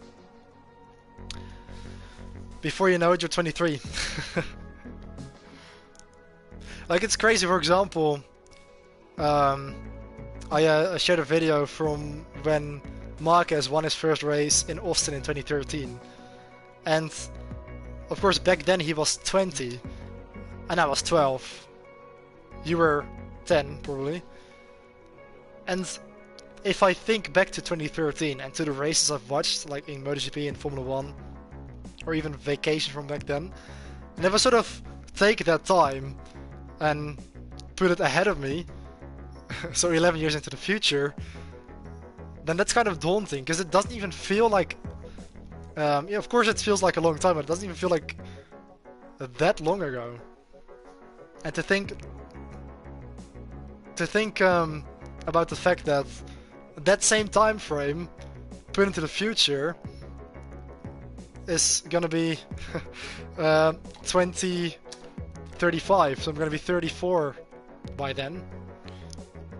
And even with Marc Marquez, like I already know him since he was 20 back then, and of course I've known him for even longer because I basically really started following him in 2010 in Moto, or in 1 to 5. So he was 17 and now he's 31. And even to think back to like 2016 when Marc Marquez was the age that I am now, and even 2016, that feels literally like 3 years ago. So yeah, Marcus is 31 now, so before you know it, you're in your 30s yourself. It's kind of scary. Yeah, especially 2016. The fact that 2016 is 80 years ago. Yeah, crazy.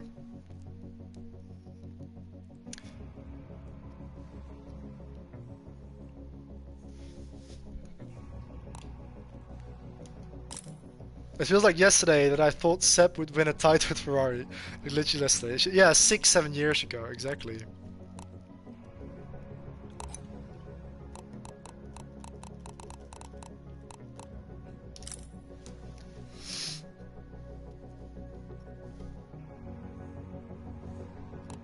Yeah. It's almost like the time goes quicker the older you get. But I think, of course, looking back at something is always gonna feel like a shorter time than looking ahead to something.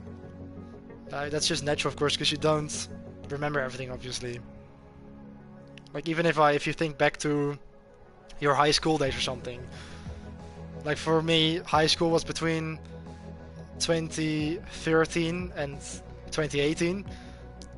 So, you know, it's like 5 years, and looking back at it, of course you've got memories from it, but it doesn't really feel like a 5 year period. It just feels like it's all, you know, it all happened within, I don't know, 2 years or something. But then if you look at 5 years ahead, it feels like an eternity, but that's just natural, I guess. It still feels like a fever dream to me. He didn't win a title with Ferrari. It was so certain he would, especially in 2018. Yeah, especially 2018. When he was leading, of course, after the first half of the season. I think, was it Spa when he won his last race in 2018? Or was it Silverstone even? I can't remember which one was before that. And I don't even remember what the lead was, but of course, I guess just before Hockenheim, it was either Silverstone or Spa. That was sort of the highest point. And then ever since that crash in Hockenheim, it started to go downhill. Yeah, it would have been awesome to see Seb win a title with Ferrari.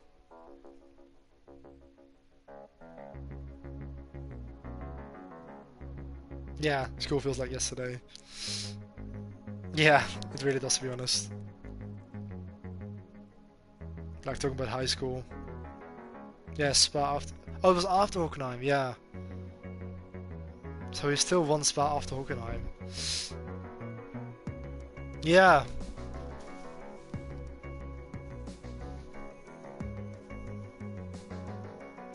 Yeah, that's crazy, to be honest. So it might have been. It was really Silverstone before Hockenheim, then, wasn't it?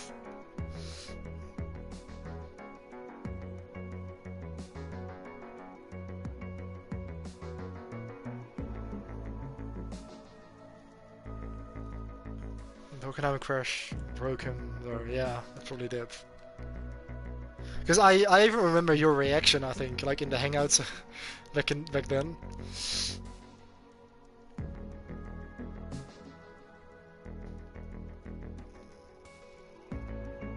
Yeah, what an impact one mistake can have.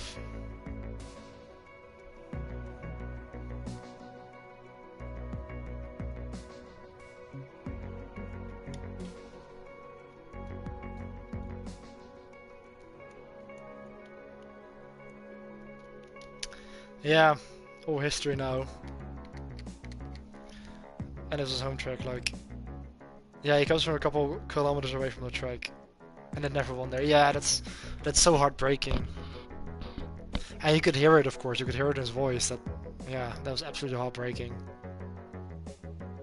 That's he would have probably had a couple of sleepless nights over that mistake, because it was almost like he's gonna, yeah, really regret it, because it seemed like a pretty easy mistake to avoid, wasn't it? To prevent. But on the other end, it was so easy with the changeable conditions. But it just, yeah, if you think back to such a moment, you're probably gonna just, it's gonna haunt you. Like, what if I just braked a bit earlier and took it more cautiously and all that?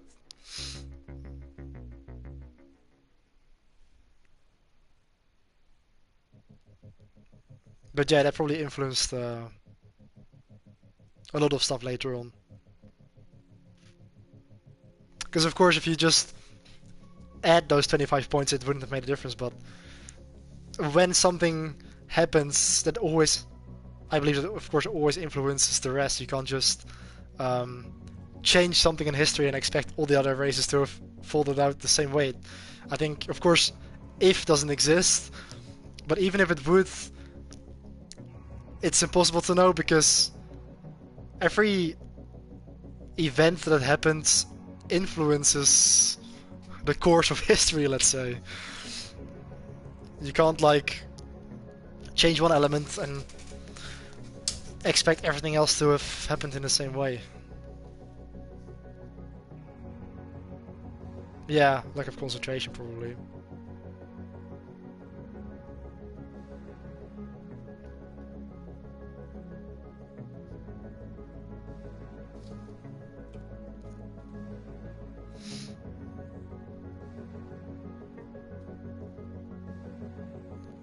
Yeah.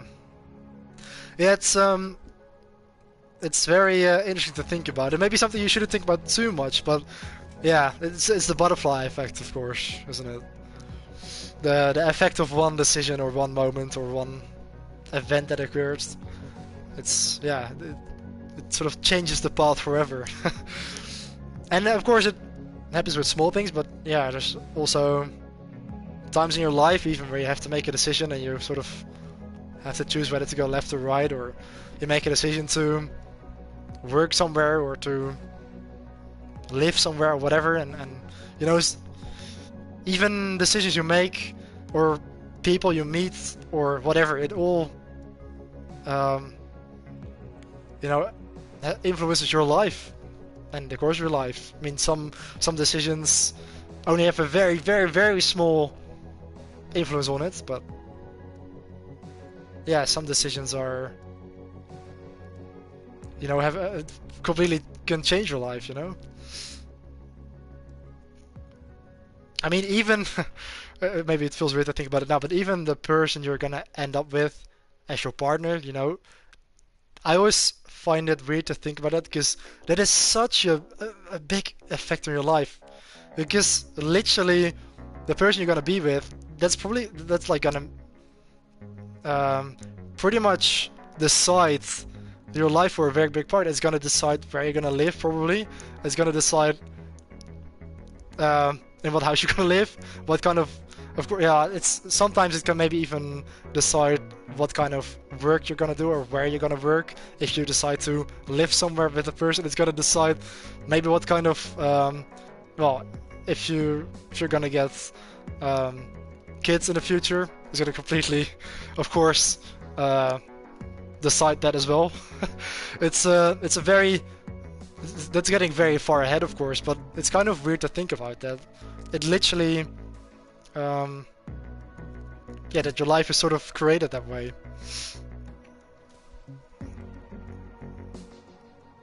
And it kind of goes with every decision, and with each decision that you make, in a small way.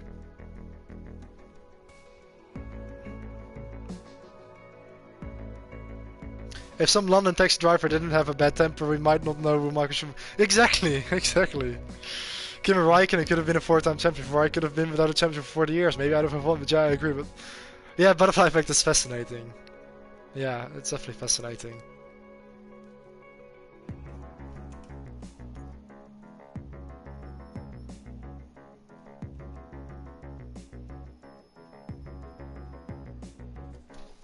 Yeah, definitely. Like, for example, when I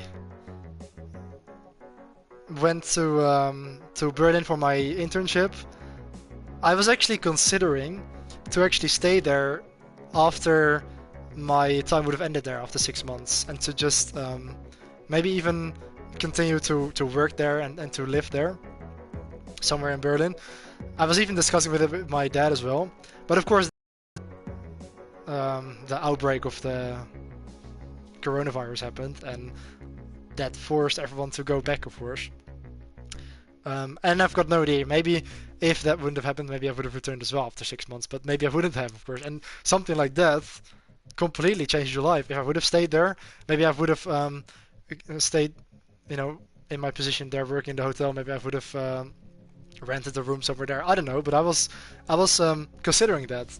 But of course, I never actually got to make that choice.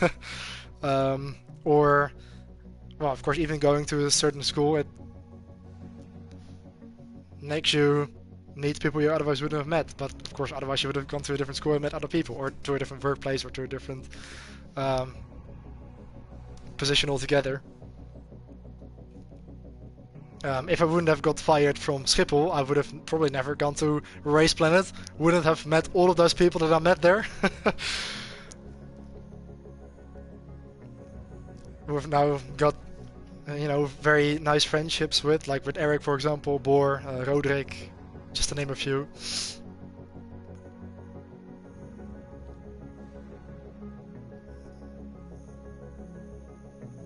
If I wouldn't have gone to Rotterdam, I would have also never known about all these people. Would have never met Eva, of course. Would have never even really known about Rotterdam, because I got so familiar with that city as well, just being there nearly every day. I sort of even built up a bit of a life there, even with all of my other classmates and friendships you've got. Now, of course, it all turned out differently than I expected, but maybe that also had to happen.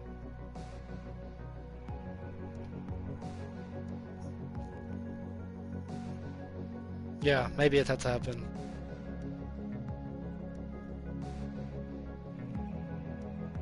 And for now, I've actually found a new job to do besides the work at RECentral, because I'm not really able to work there full time, and it's also not really something I see myself doing for a long time. So I've actually found a job now at a hotel, which is relatively nearby. It's about 10 kilometers. And of course, I've got a bit of experience with working in a hotel from my time in Berlin. And I'm actually going to work there for 4 days, and then probably 1 day at RECentral. But it's something, I've got like a 1-year contract there, so it gives me a little bit more sort of, maybe, I guess, rhythm and security too, and also pays a little bit better. So I've actually found a new place, but I might actually have to miss a couple SRO races, because it's like the first time I've got an actual 32-hour contract instead of a 0-hour one where I can just choose whatever days I want to work. So I've got to work 1 weekend completely, and then 2 weekends one of the 2 days, and then I'm free for 1 weekend per month. So I will try to shovel it around, and maybe even exchange shifts with other people there to try and keep the SRL Saturdays free, but I probably won't be able to make every race from now on.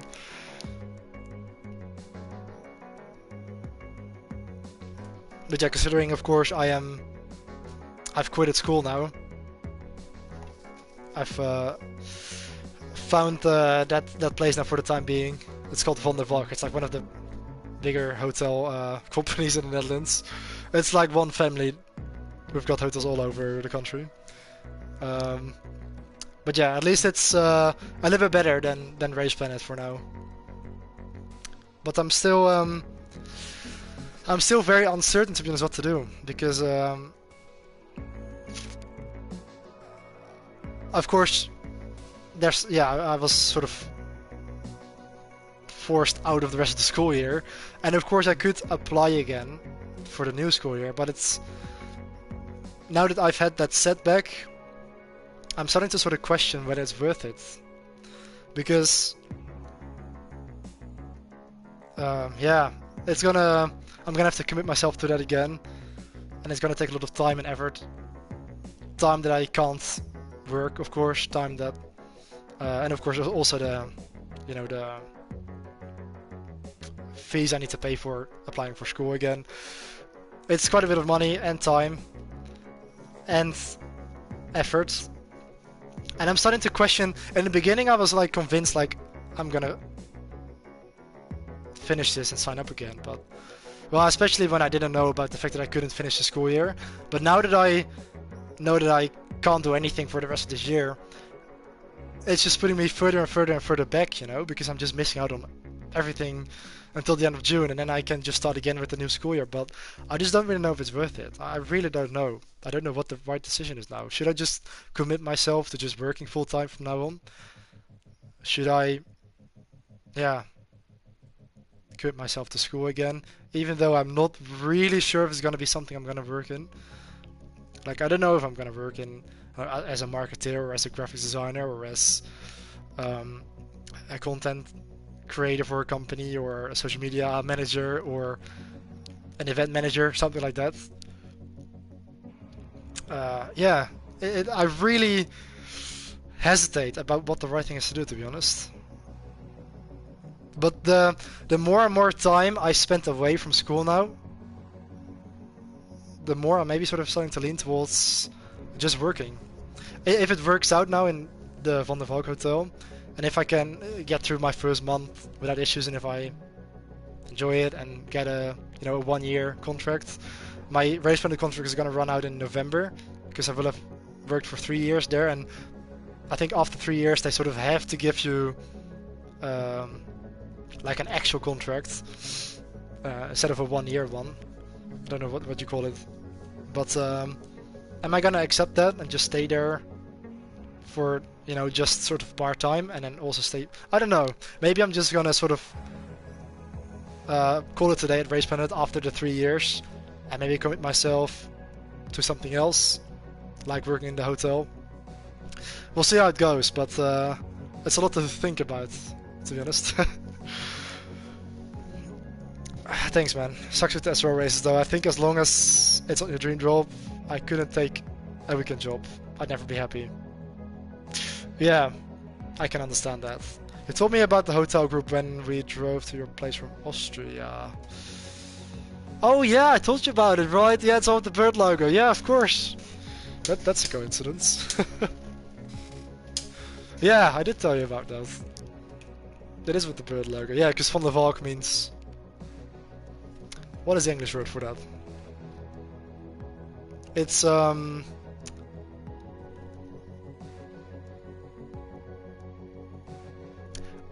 I know the Japanese word, Hayabusa, because there's a motorbike that's named after it. The Suzuki Hayabusa. I don't know the English word. But I'm staying at RECentral at least till November, because that's when my contract runs out. So for now, it's 4 days at the hotel, 1 day at RECentral. But still not sure if I'm going to continue there after November. Because in a way, of course I do enjoy it still, but the work days are long, like 12, 13 hours, especially in the weekends, and it's not the most healthy thing to work at for a long period of time, probably because of course it's indoor. You're in all the gas fumes all day and all that. So sometimes I do notice that sometimes you get a bit of a sore throat or dry lips, or you're exhausted easier whenever you have to run. So it's probably not the best thing to work there for a long period of time.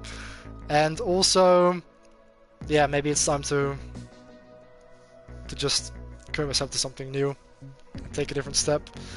But on the other hand, the thing I really enjoy about RECentral is just the colleagues. I really like the guys that work there, and everyone I've met. Of course, a lot of guys there are into racing as well, or into cars, or even motorbikes. So that's the thing I really enjoy, just the social aspect, and also the fact that it's very much teamwork, of course, and that you really just help each other through the day, especially on the busy weekend days.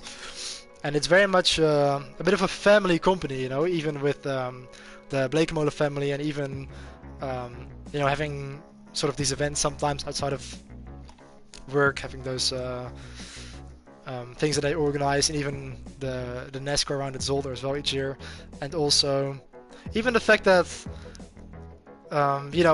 everybody's very close. It's very much like a sort of like a family, and even after each work day, we have like the restaurant there. Of course, we always stay there for, I don't know, half an hour after work, have a beer or something. It's probably the most I have sort of felt connected with a company, and it's very much like one team, and that's what I would really miss about it, to be honest. Whereas when I was working at Schiphol, you're like one of the hundreds of employees, and I barely know everybody who works there. Like, I only know a couple people. And my manager, and apart from that, there's like an entire group set with people I don't even know, and like every day you're working with somebody else, and you just clock in, you do your day, you sign out and you're gone. And with race Fanatec, it's very, very different to that. That's not because I'm lazy, it's because my passion takes place on the weekend. So if I'd work on the weekend instead of living my passion, as well, karting, watching racing, I think I'd get depressed very quickly. I can definitely understand that. I could even be interested in to know how long it'll take me to be done with it. It would be my biggest nightmare. Yeah, I can definitely get it. And of course, I feel the same way, partially. That's why I'm gonna see how it's gonna be in this first month now, and how I can sort of move around all of my shifts to move it around SRL and MotoGP and F1 and all that. If I can have the flexibility to plan in the weekends where there's no racing and all that. But yeah, that's definitely a tricky thing.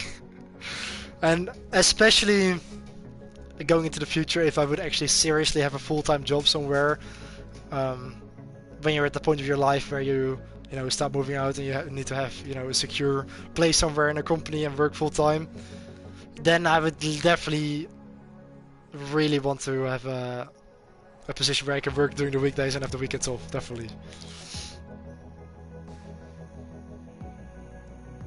But yeah, it does have pros compared to Race Planet, I think.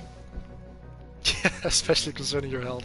Yeah, I wouldn't really recommend anyone to work at an indoor karting place for many years.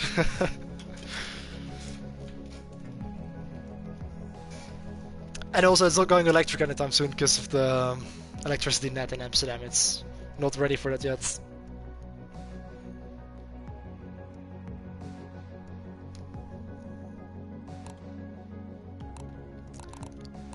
But yeah, I'd kind of love to stay sort of, how do you call it? I'd love to stay attached to the company in a way where I can just maybe almost sometimes take a day, almost like a hobby, whenever there's, for example, an endurance race that I could just help out, which I sometimes do actually. Like sometimes we have an endurance race on Tuesday, and there's like an open shift that I can join that's only like 4 hours, and I just help out with the endurance race and then I'm gone again. That's probably the best thing about it, because you don't have to work for a full day and just help whenever it's needed. But maybe that's not possible because of course, need to have. I guess when you sign up for a long-term contract, they expect you to be there for longer than that and more often than that.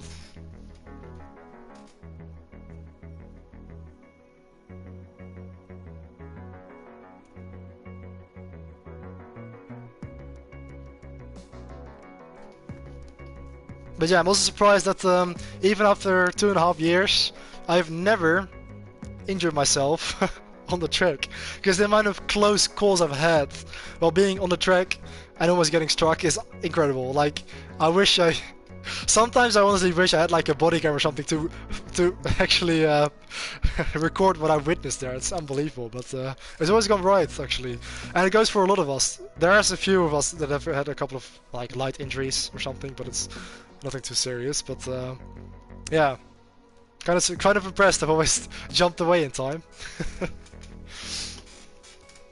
Even Erik today, he sent me a snap. We had another close call.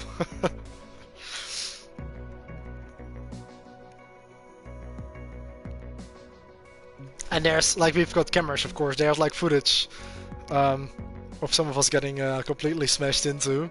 But unfortunately, I'm not actually allowed to share that, of course. But I've seen some crazy things.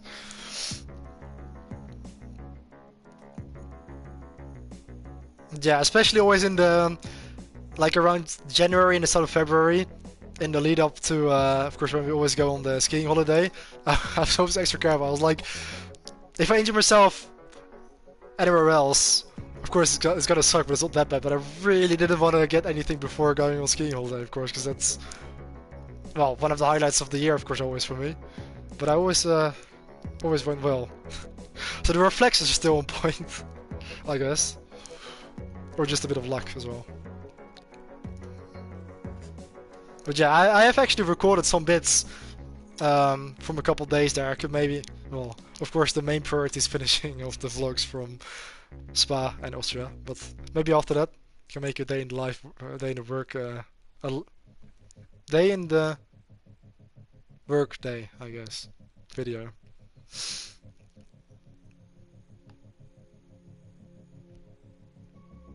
Are you looking at moving out, by the way, if you start working at the hotel? Possibly, yes, possibly. Because if I can... Yeah, it's still pretty difficult, I think, even with a decent salary.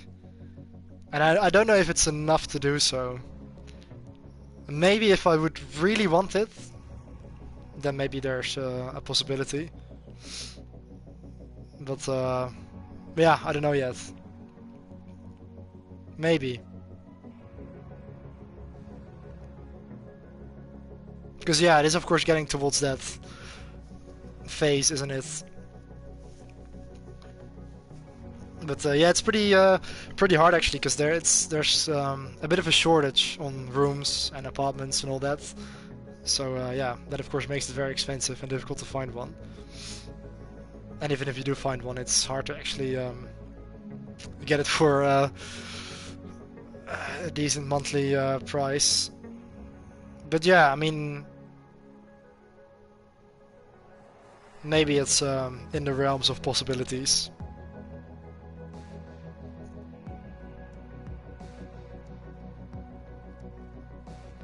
Because I think it would be good to make that step, to be honest. Also to, of course, just be more independent, and also to, I guess, learn to be more independent as well.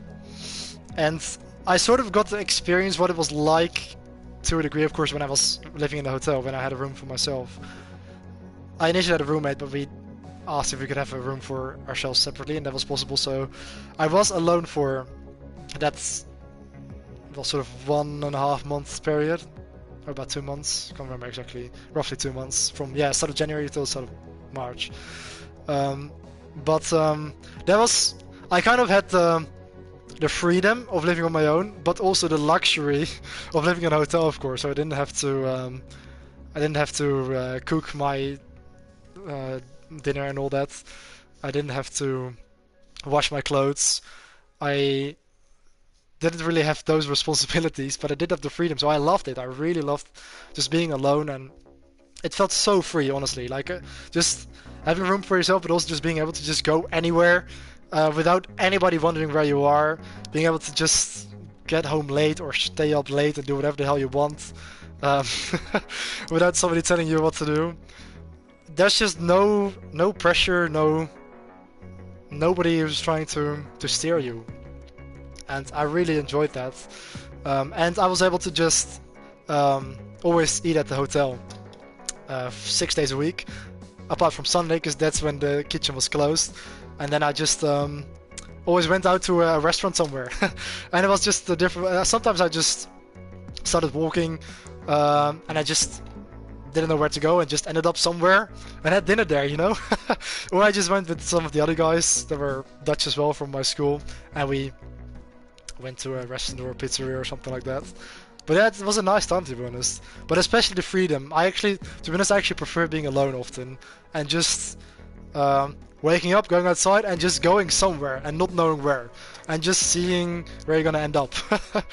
That's yeah, it was kind of interesting.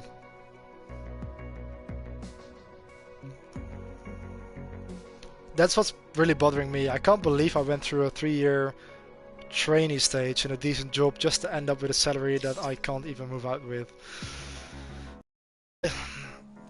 I mean, you shouldn't feel failed, of course, because that's not your fault. It's just difficult with the economy like it is at the moment, and I can get that, of course.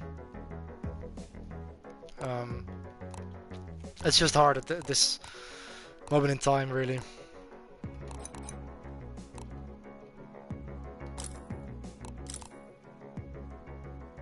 Let's get some... I want to get some different music. It's kind of repetitive, isn't it?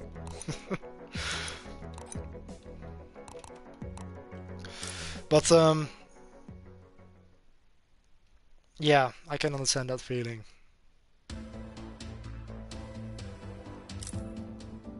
This is a bit better.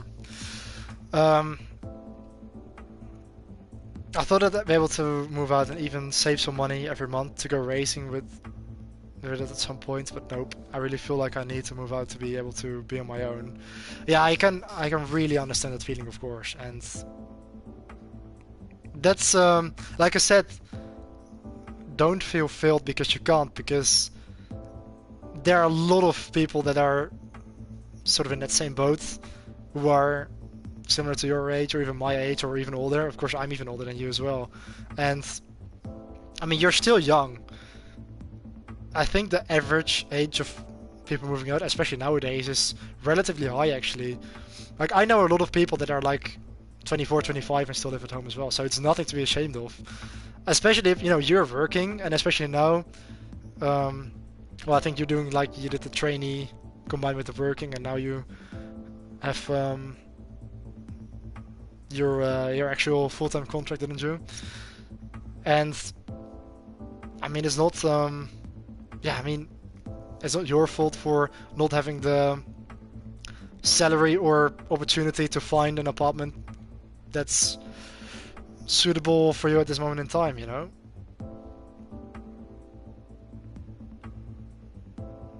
So it's understandable to have that feeling, but it's definitely nothing to be ashamed of, definitely not.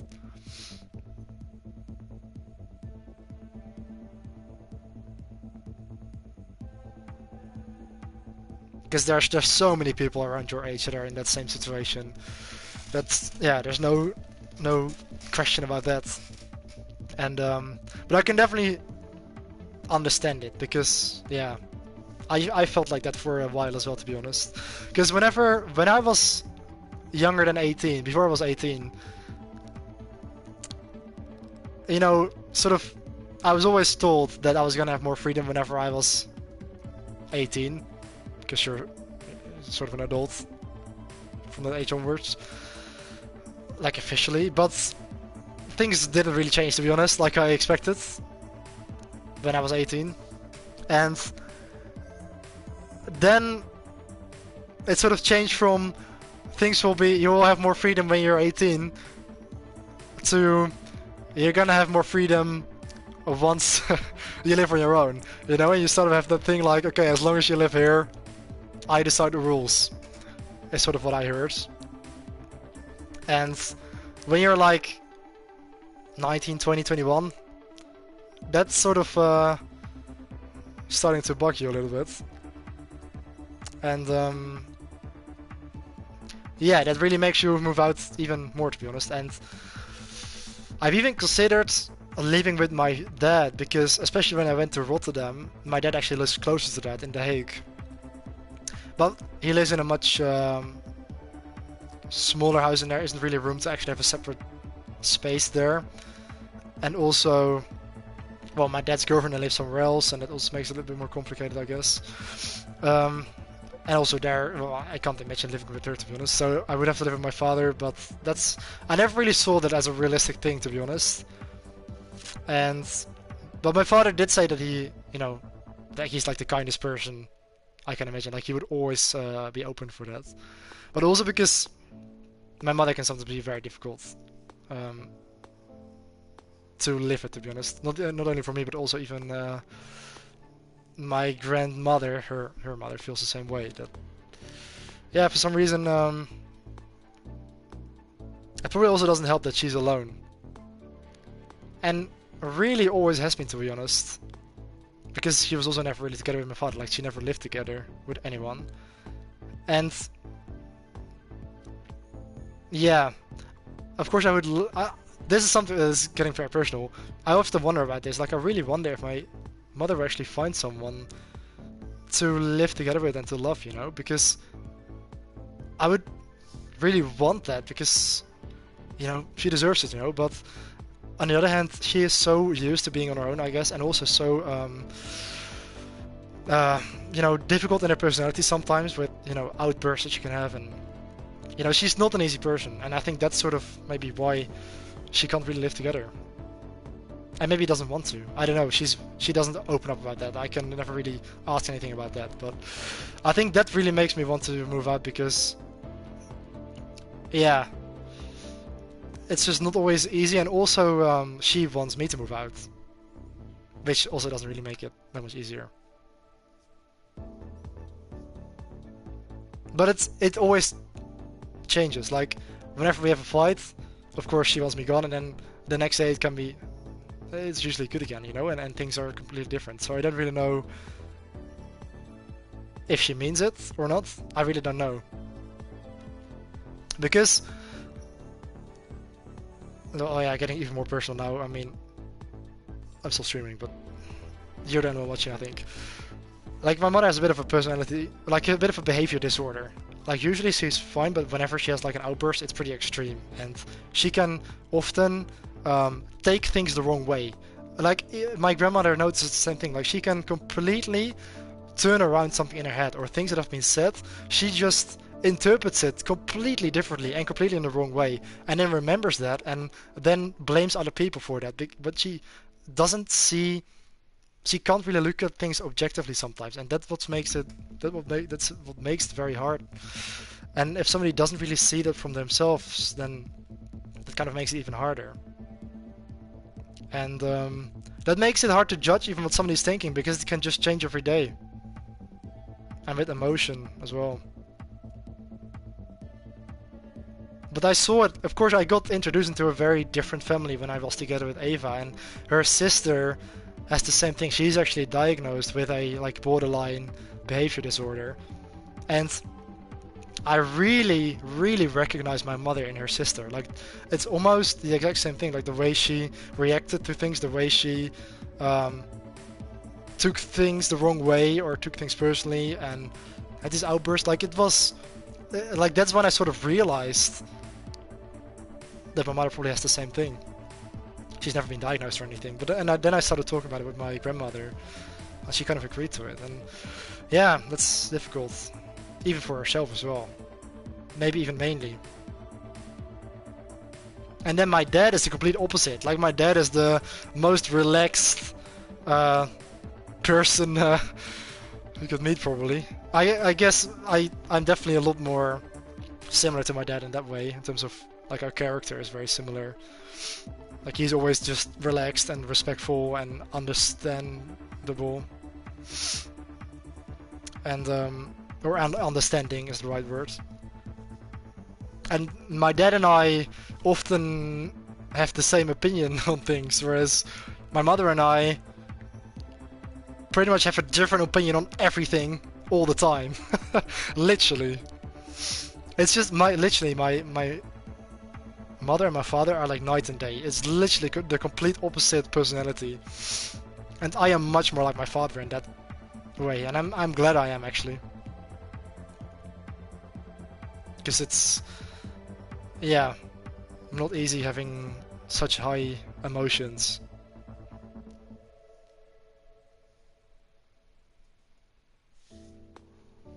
My dad is also a very difficult person. Despite living with him for 21 years, it's like I still haven't figured him out. He can be so narcissistic, it's almost unbearable. Oh, okay, yeah. Yeah, I'm sorry to hear that, man. That's, yeah. Of course, different, but maybe a little bit similar. That it's so... Yeah, almost fascinating how even your own parent who you've lived with for your entire life is still difficult to figure out, or you still don't know how someone is going to react, or why somebody reacts in such a way. Yeah. I mean, for you it's probably a little bit kind of like the opposite with your mom and dad, but it's interesting, and of course everybody's different in a way. I think my grandfather was always like, he was also the kindest person I could imagine, but he also had these strong emotions, you know.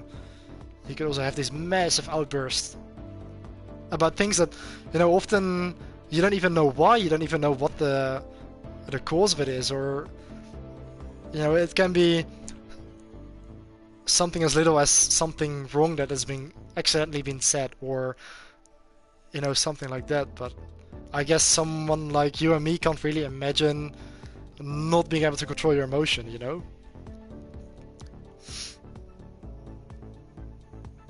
And whenever my mother had these outbursts in anger or whatever, my grandfather used to feel guilty because he knew that he had the same thing sometimes, you know, and I guess he had sort of a feeling that it might have been because of him or because of his genes or something like that. So he always felt very bad whenever things escalated. Like, we've had it so many times where we had like a family dinner here at our house here, and it was all good and all, you know, nice and cozy, and then always at the end, or not always, but sometimes, or maybe even often, before we were all about to leave, something happened and it escalated, you know. Also because with my uncle and my aunt, it's sometimes a bit of a difficult situation. My mother has a very bad relationship with her brother, so my uncle, to be honest.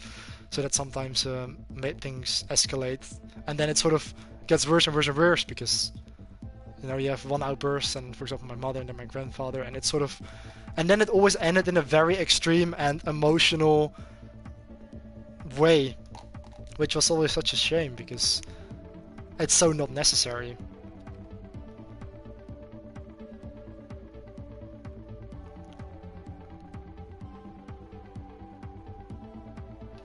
I love my dad, but we've always had quite a difficult relationship at times because we both have such a different, personality. Might have to do with how he grew up. Of course, my dad growing up in poverty in Greece without running water, sitting instead of going to school to provide for the family. Yeah, that's a rough life. That must have really formed his personality. Maybe having gone through that makes him believe he always knows better than anyone. In a way, I can definitely relate to a relationship with your mom. Yeah, that's a good point, because yeah, that is such a different life, of course, than what we're used to, and that's rough, of course, living in poverty and growing up in that. Having to fight for things like, you know, clean running water, and having to steal stuff to provide for your family, that's pretty extreme, and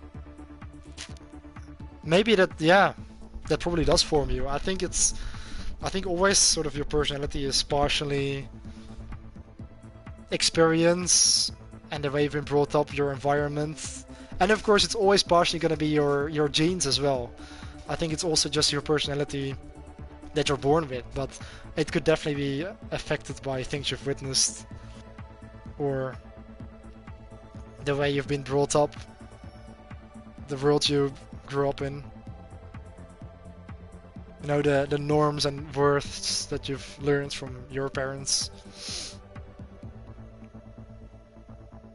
So yeah, that's a good point. I mean, how many times you see it where, for example, someone has been abused as a kid and then is also abusive towards their kids, you know. It's horrible to see, but it happens quite a lot, and sometimes it changes, you know. Sometimes a generation can sort of fix that, or parents see the faults of their own parents and want to do better, but sometimes it can have such a negative effect that somehow it makes the next generation make the same mistakes.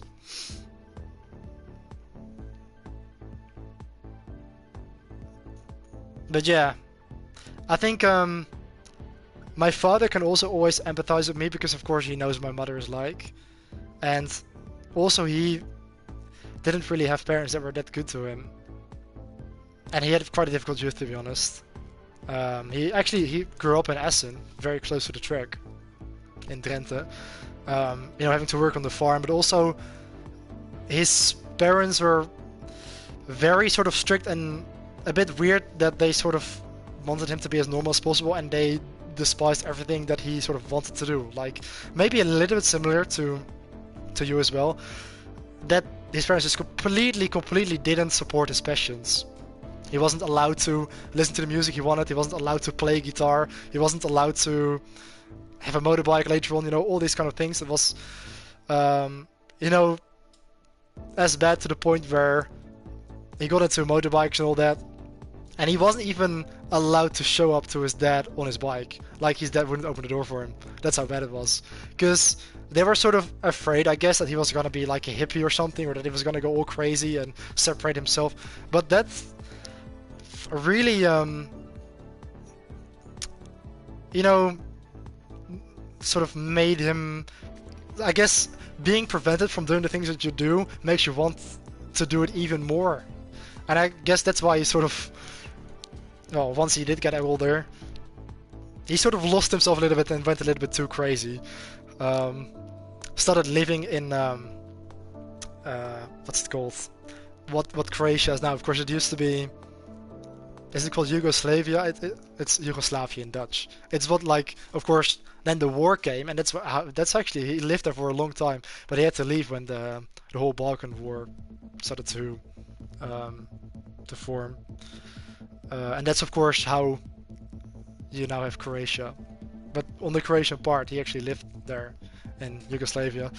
And also, even now, I noticed that he always sort of likes to like weird things. And also, he's completely, like, he sort of gave up on his dream to be, like, a professional guitarist. But then he picked it up when he was around, like, 50, very old. But then he completely dedicated himself towards it. And, like, for the past 10 years, yeah, he's about, I think he's 63 now. So, for the past 10 years, roughly, he has completely dedicated himself to that. He spends literally every minute of his free time to play the guitar, to learn new techniques, learn new songs. He's part of a band, he makes his own music, he has like a performance every single weekend. And his girlfriend is going crazy that he spends all of his time with that. But I think that's because, well, it's his passion now, but also because he was never allowed to do it when he was young, you know?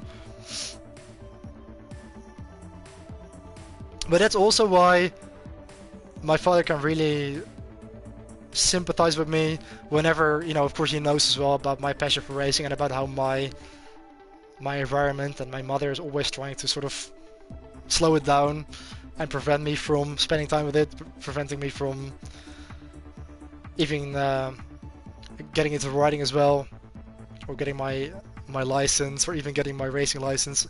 I was actually discussing with my dad, and I was my dad raced in a 250 TZR Cup back in the day, and I really wanted to get into motorbike riding and racing as well, of course. I even already went to have a appointment with the coordinator for the Dutch Yamaha Cup, you know, and to also ask about everything that I need,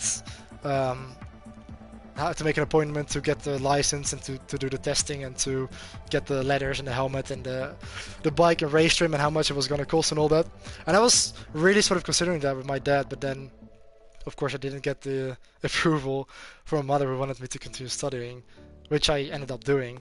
Now I don't really regret that too much, because I did then do that study at Amsterdam, where I got the aviation degree. But then even now, it's always, well, we discussed about it earlier with the wanting to move out.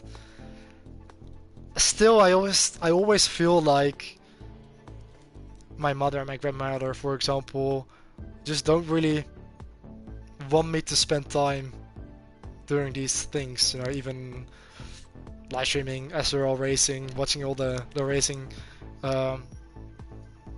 In real life, like MotoGP and all that.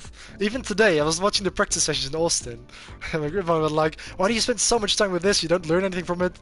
Do something useful with your time." But you know, that's what I want to spend my time with, and you also learn things with that, you know. And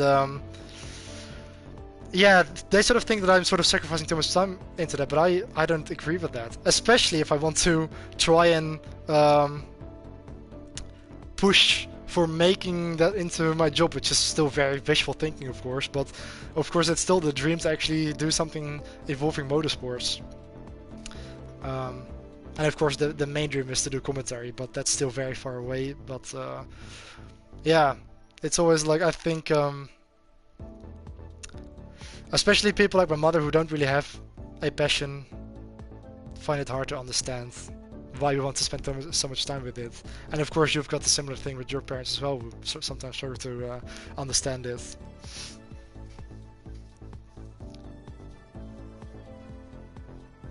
My dad always sees the material thing. Yeah, he always sees the material thing. He always says I should be grateful for the roof above my head that's provided, which I am, of course, but being a father is more than material things. Which one my dad also does, like I said. Yeah. Sometimes I wish I would have been more he would have been more of a father instead of someone just providing a roof, if you know what I mean. Yeah, like being there for me and actually being interested in me as a person. Like I think my dad has no idea what I'm about. Like I think you know me better than he does. Story's father story is very relatable. Yeah, yeah, and I'm definitely sorry to hear that about your father, of course, and you've talked about it earlier. Of course, I do know about it a little bit, but it's a shame, yeah, because of course we are very lucky to live on the part of the world that we do, to be able to have a normal life, have a roof above our head, you know, not living in poverty, not living in um, a second or third world country, or you know, there are so many places in the world right now that are just terrible at the moment, even with the wars going on. Like it's absolutely terrible what's going on in so many places in the world. So in that regard, we're very lucky, but I can definitely understand how you feel, because like you are really a passionate person. You are very driven. Like even look at what you've achieved with SRL.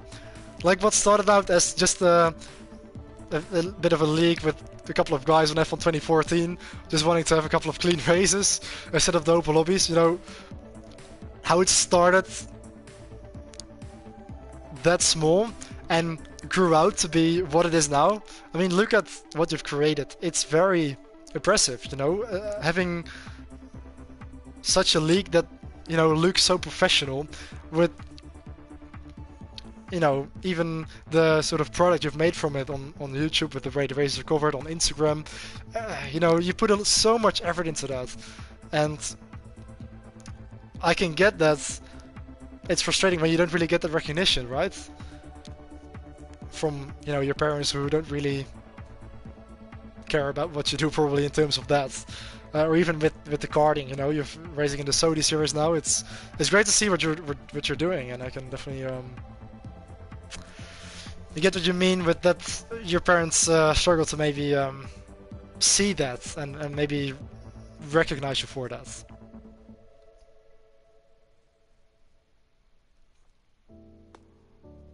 Yeah.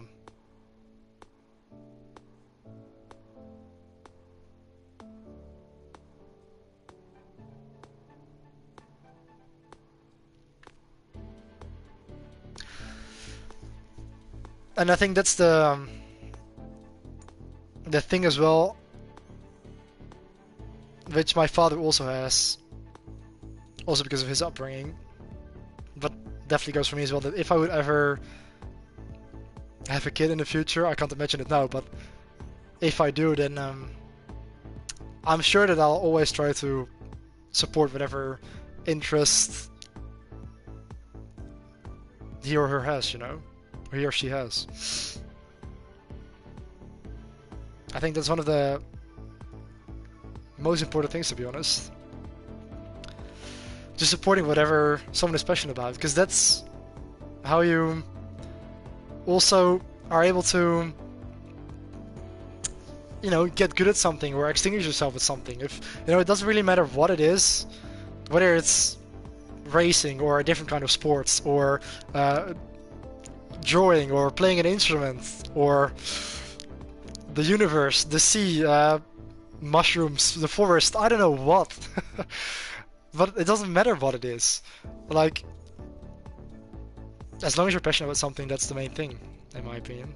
And if you get that support, then that allows the person to grow in that and to get better at it, and, you know, get dedicated towards it. And that's the only way, really, how you can properly, you know, get good at something or extinguish yourself in something. Because the only way to do something in a unique way or in a better way than somebody else is by dedicating yourself. And of course, at a young age, the only way you can do that is by getting the support.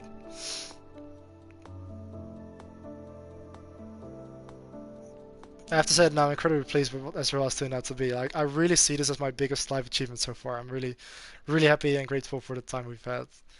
And still having, yeah, I mean, rightly so, because I sometimes even think about it as well, like the effort that goes into it behind the scenes is easy to forget, I think, even for guys that are in SRL, because I mean, I probably don't fully know how much effort you put into it, but I have an idea of it, you know. I know how much it takes to organize everything, because it's an organization, you know. You have to have all of the drivers, you have to have the full schedule, you have to schedule it around everything else. I mean, I know you're good at scheduling, planning and all that, but even still, and having, you know, to put out the product, as you often talked about, you know, having to, the way you're so active with all of the Instagram posts, with the highlights videos, with all the visuals, you know, the Discord channel, I mean, you name it. I mean, it just goes on and on. It just there's so much work that goes into it. I mean, if you would look at the amount of hours you've put into SRL from when you started in season 1, it's you know, it must be hundreds and hundreds and hundreds of hours. And I think the fact that you basically did it all on your own, pretty much, is definitely impressive, definitely.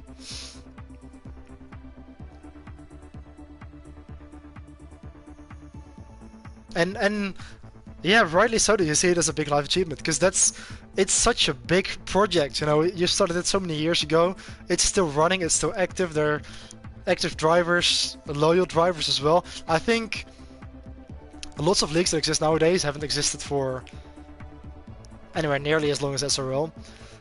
Like, a lot of leagues I've seen nowadays have been started in like 2019, 2020, often by a bigger group of people. You know, much shorter seasons, drivers come and go. It's a lot. It's different. It's really different, because SRL has kind of turned into this group of friends, you know. And I think there's very, very little online leagues out there that have that same loyalty, I think.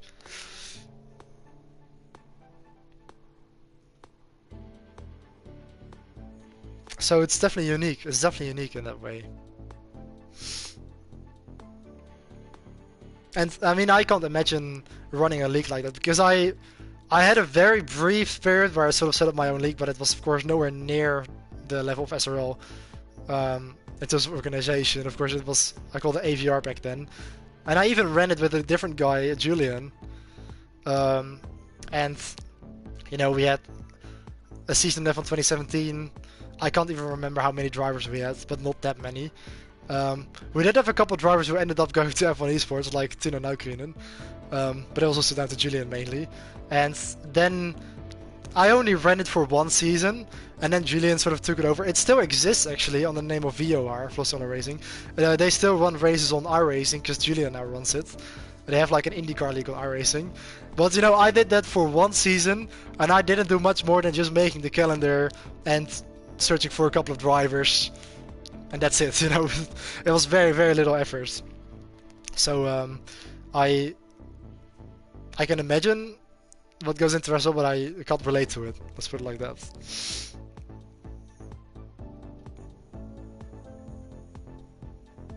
I hope the MotoGP background music isn't getting too repetitive. We've talked for quite a while.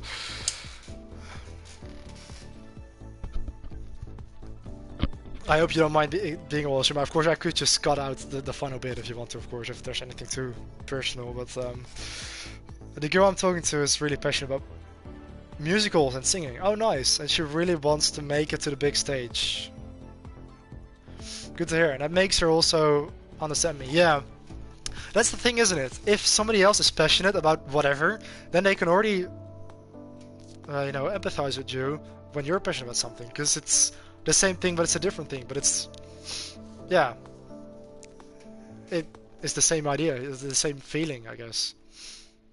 And that's a good thing, or that's a good thing, because I think everybody who's passionate about something is, you know, probably more happy and more driven or whatever, you know. I think I just always appreciate it, and I almost sometimes feel bad for people that sort of miss that, you know.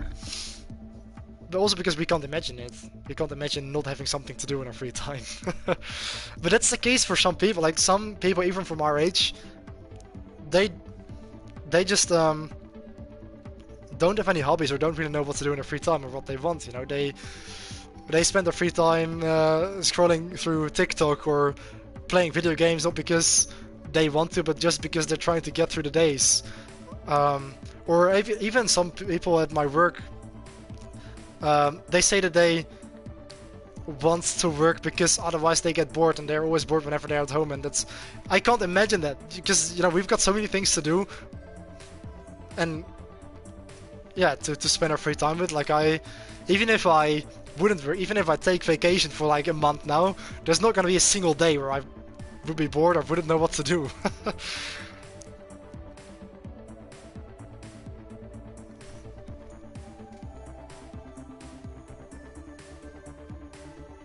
I do invest most of my free time into it, even at work sometimes, which I really enjoy. Even can be stressful at times. I guess you have to do it undercover, without even noticing it. Having these races and seeing the products really makes it more pay off, especially community and friendships. Actually, it's a very good question. How much time I spent on SRL things during a week? I don't even know if I'm possible to tell, because I constantly get something going all the time. Also, while we're talking, I'm handing out a warning to you. Oh, for missing the sign-in! Yeah, sorry about that. Luckily I've got a clean slate again after my race ban, don't I?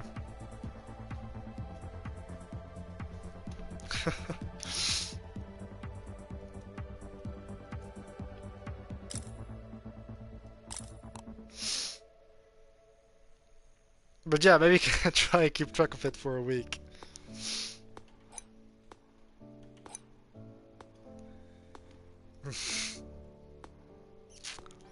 Well, let's do the vote now.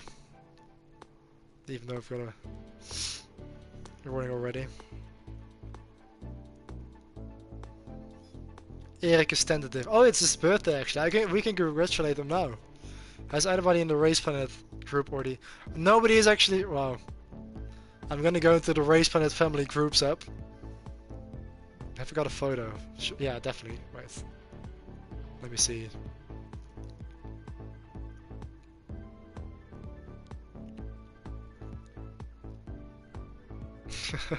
You beat me to it.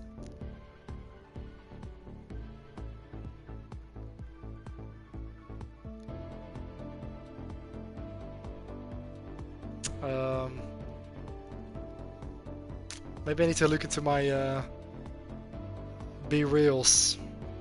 Or I need to search on like the address of. I've made 794 photos at the address of RECentral, but that's also because I always have to make photos of the screen to remember the numbers often. Whenever I need to place people into the cards. I'm trying to search for a photo here. There's one.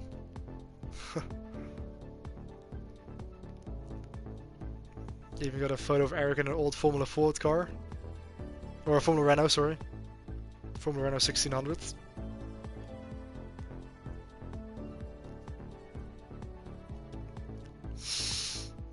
Alright, let's get a chat up real quick.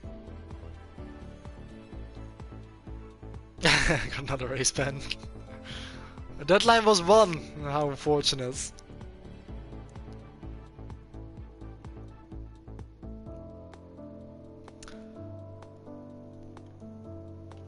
Well, at least I've already made up for my race ban with a handful of points in Monza.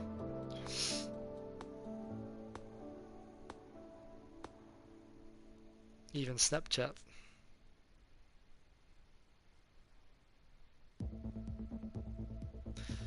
Maybe I can also put an Instagram post for Eric, because I made a post today with Roderick, who I also know from Race Planet actually. Machtig Erik.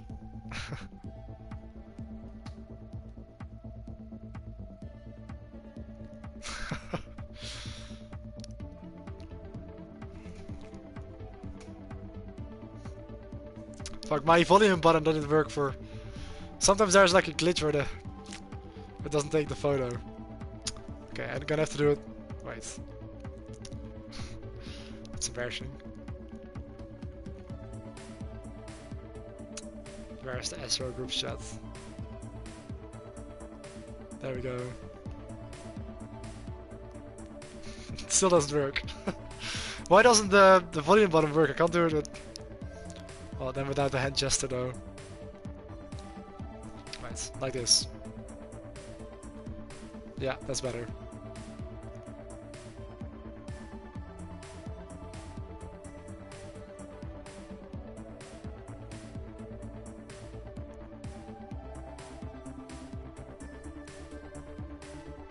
Actually, Eric has he was also passed for his motorbike license on Monday, and he is thinking about buying a KTM Duke 125.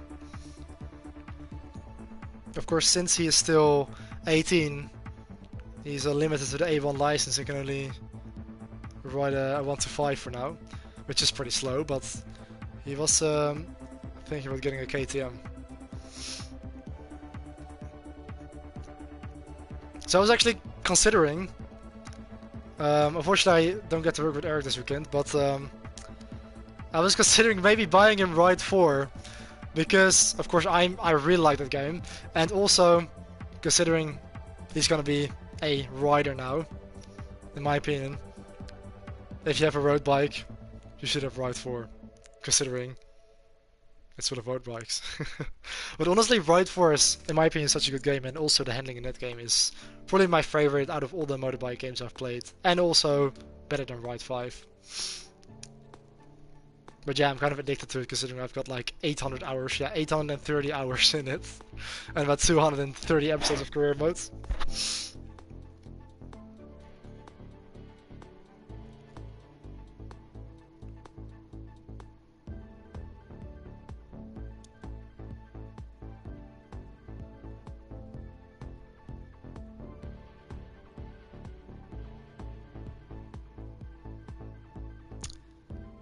Machtige Erik of a machtige KTM. That's a good birthday present for today.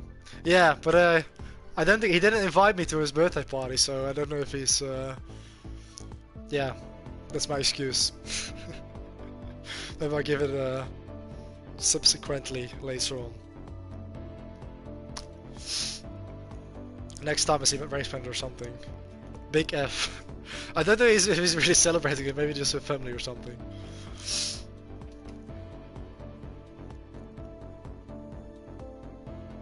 Oh yeah, I wanted to mention it in the Race Planet group. Because usually there's always somebody who's like at 1 past 12 who remembers shit, but nobody's remembered Eric yet apart from you. Nobody in the Race Planet app. Let me see. For some reason my Be Real app often crashes whenever I'm looking through old photos. Apparently it's very performance demanding. I've got a bit of a similar situation with you. I think you've got an iPhone 8, don't you? I've got an 11, but it's like 5 years old. So maybe it's getting time to replace, but on the other hand, it still works, you know? Well, apart from when I'm trying to scroll through Be Real, then it just freezes.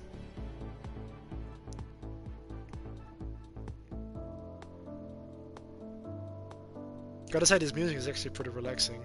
I do prefer the career mode theme over the main menu theme. I did actually really like the music in MotoGP 19 and 20.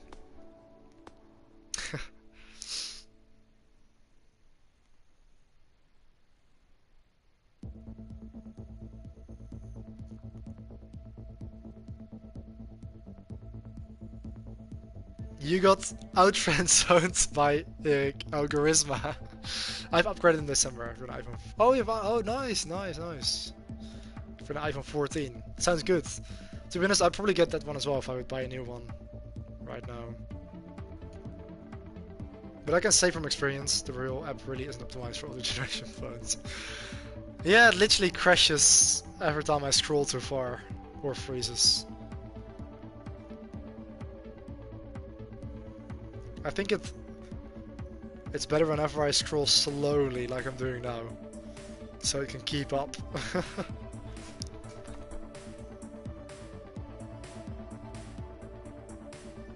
Yeah, there's one. Let's screenshot that. Oh, there's another one. Oh, you can actually see back old comments now, be real. And of course, you've left a legendary comment on it, and even an instant burial. I appreciate that you often do instant burials, actually. Look at that, Oscar Piastri.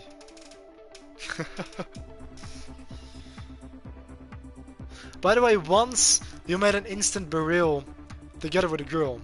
Is that by any chance the girl you're talking with now, or is that a different one?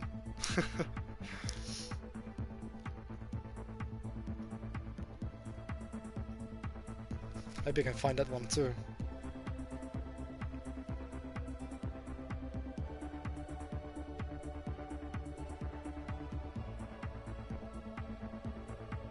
Was it in January?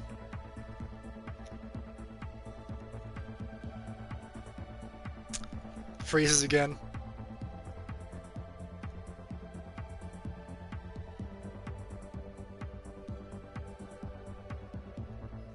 Let's reboot the app.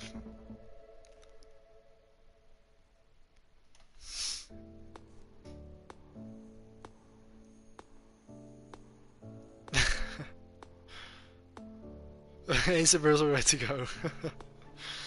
Definitely not her, but not sure what you mean. Must have been one of my friends. Probably then. Probably. I'll look it up.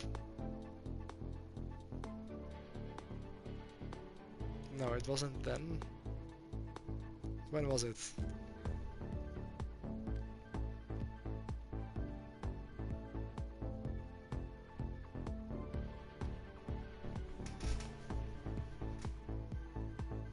It's hard to find.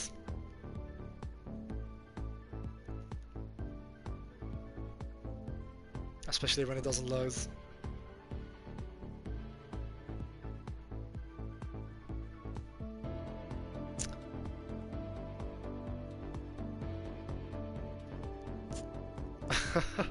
Yeah, but my Baru app having such a slow load, I'm probably not gonna find it.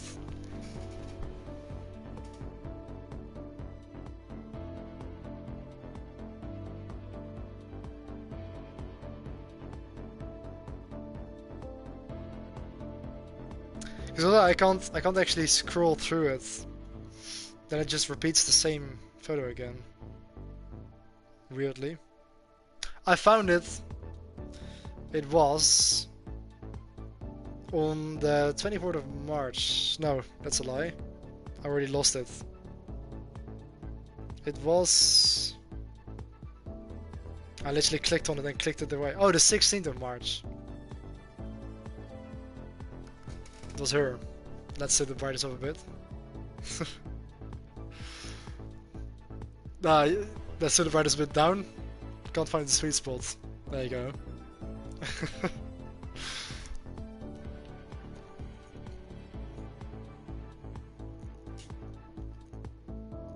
Yeah, that's when I took a W in GT7 sport mode. But no, I appreciate your instant be-reals, definitely. The thing is, I often have my phone on silent, so I often miss the be-real. Then I'm like, well, it's fake anyway if I do it like 3 hours later. I was a Pola, so that's a different girl. I mean, she looks very friendly, to be honest.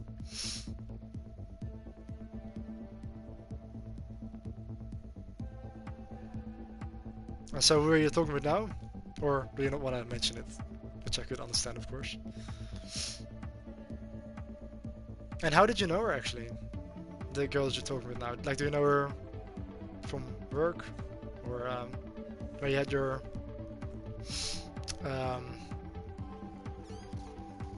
time studying, you know, which was pretty much... Like, you were sort of in education while you were working as well, kind of, wasn't it?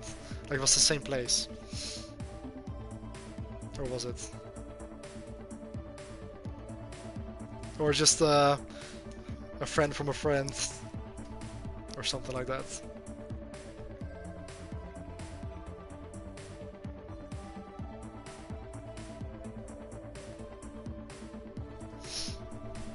She's called Tessa. I know her from the internet. so not spectacular, unfortunately. But that doesn't matter, that's fine. But nice there. Nice name. I actually know one... Nah, I think I know two Tessas, actually. One from high school, who was a very good girlfriend of one of my best friends at the time, Yannick. So... She was...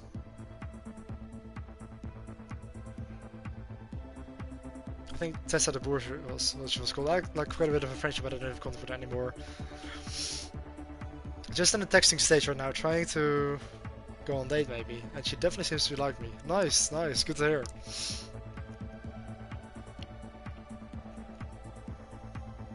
Good to hear. I mean, the fact that you're already talking about each other's interests and all that, of course that's a very normal thing to talk about in the beginning, but I think it shows that also she's interested, of course, because otherwise she wouldn't really show that interest. Tessa Catalin is her full name. Oh, her full first name.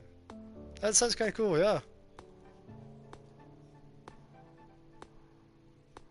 Tessa Catalin.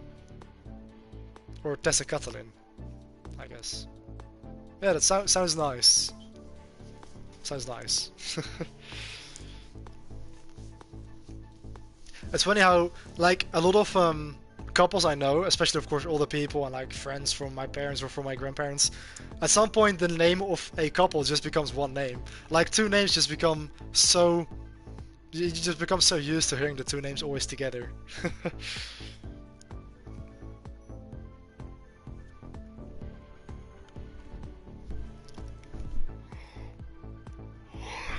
Mate, wow, a quarter to talk. I've been talking for a long time. It's I appreciate your effort of typing and everything, because of course it's a little bit more difficult than actually speaking with each other face to face or through a phone call. We've literally, I ended the race at like almost 2 hours ago.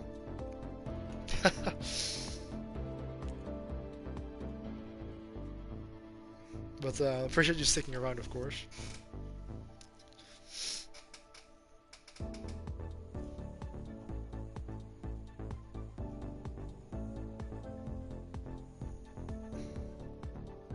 Yeah, for some reason it's always easy to talk, even in the live stream. We're not even talking. I think I'll head to bed. It was good talking to you, mate. Some yeah, quite deep topics. Yeah. Didn't need it, to be honest. I mean, I also yeah, it can feel good to talk about it, of course, and always feel free to, of course.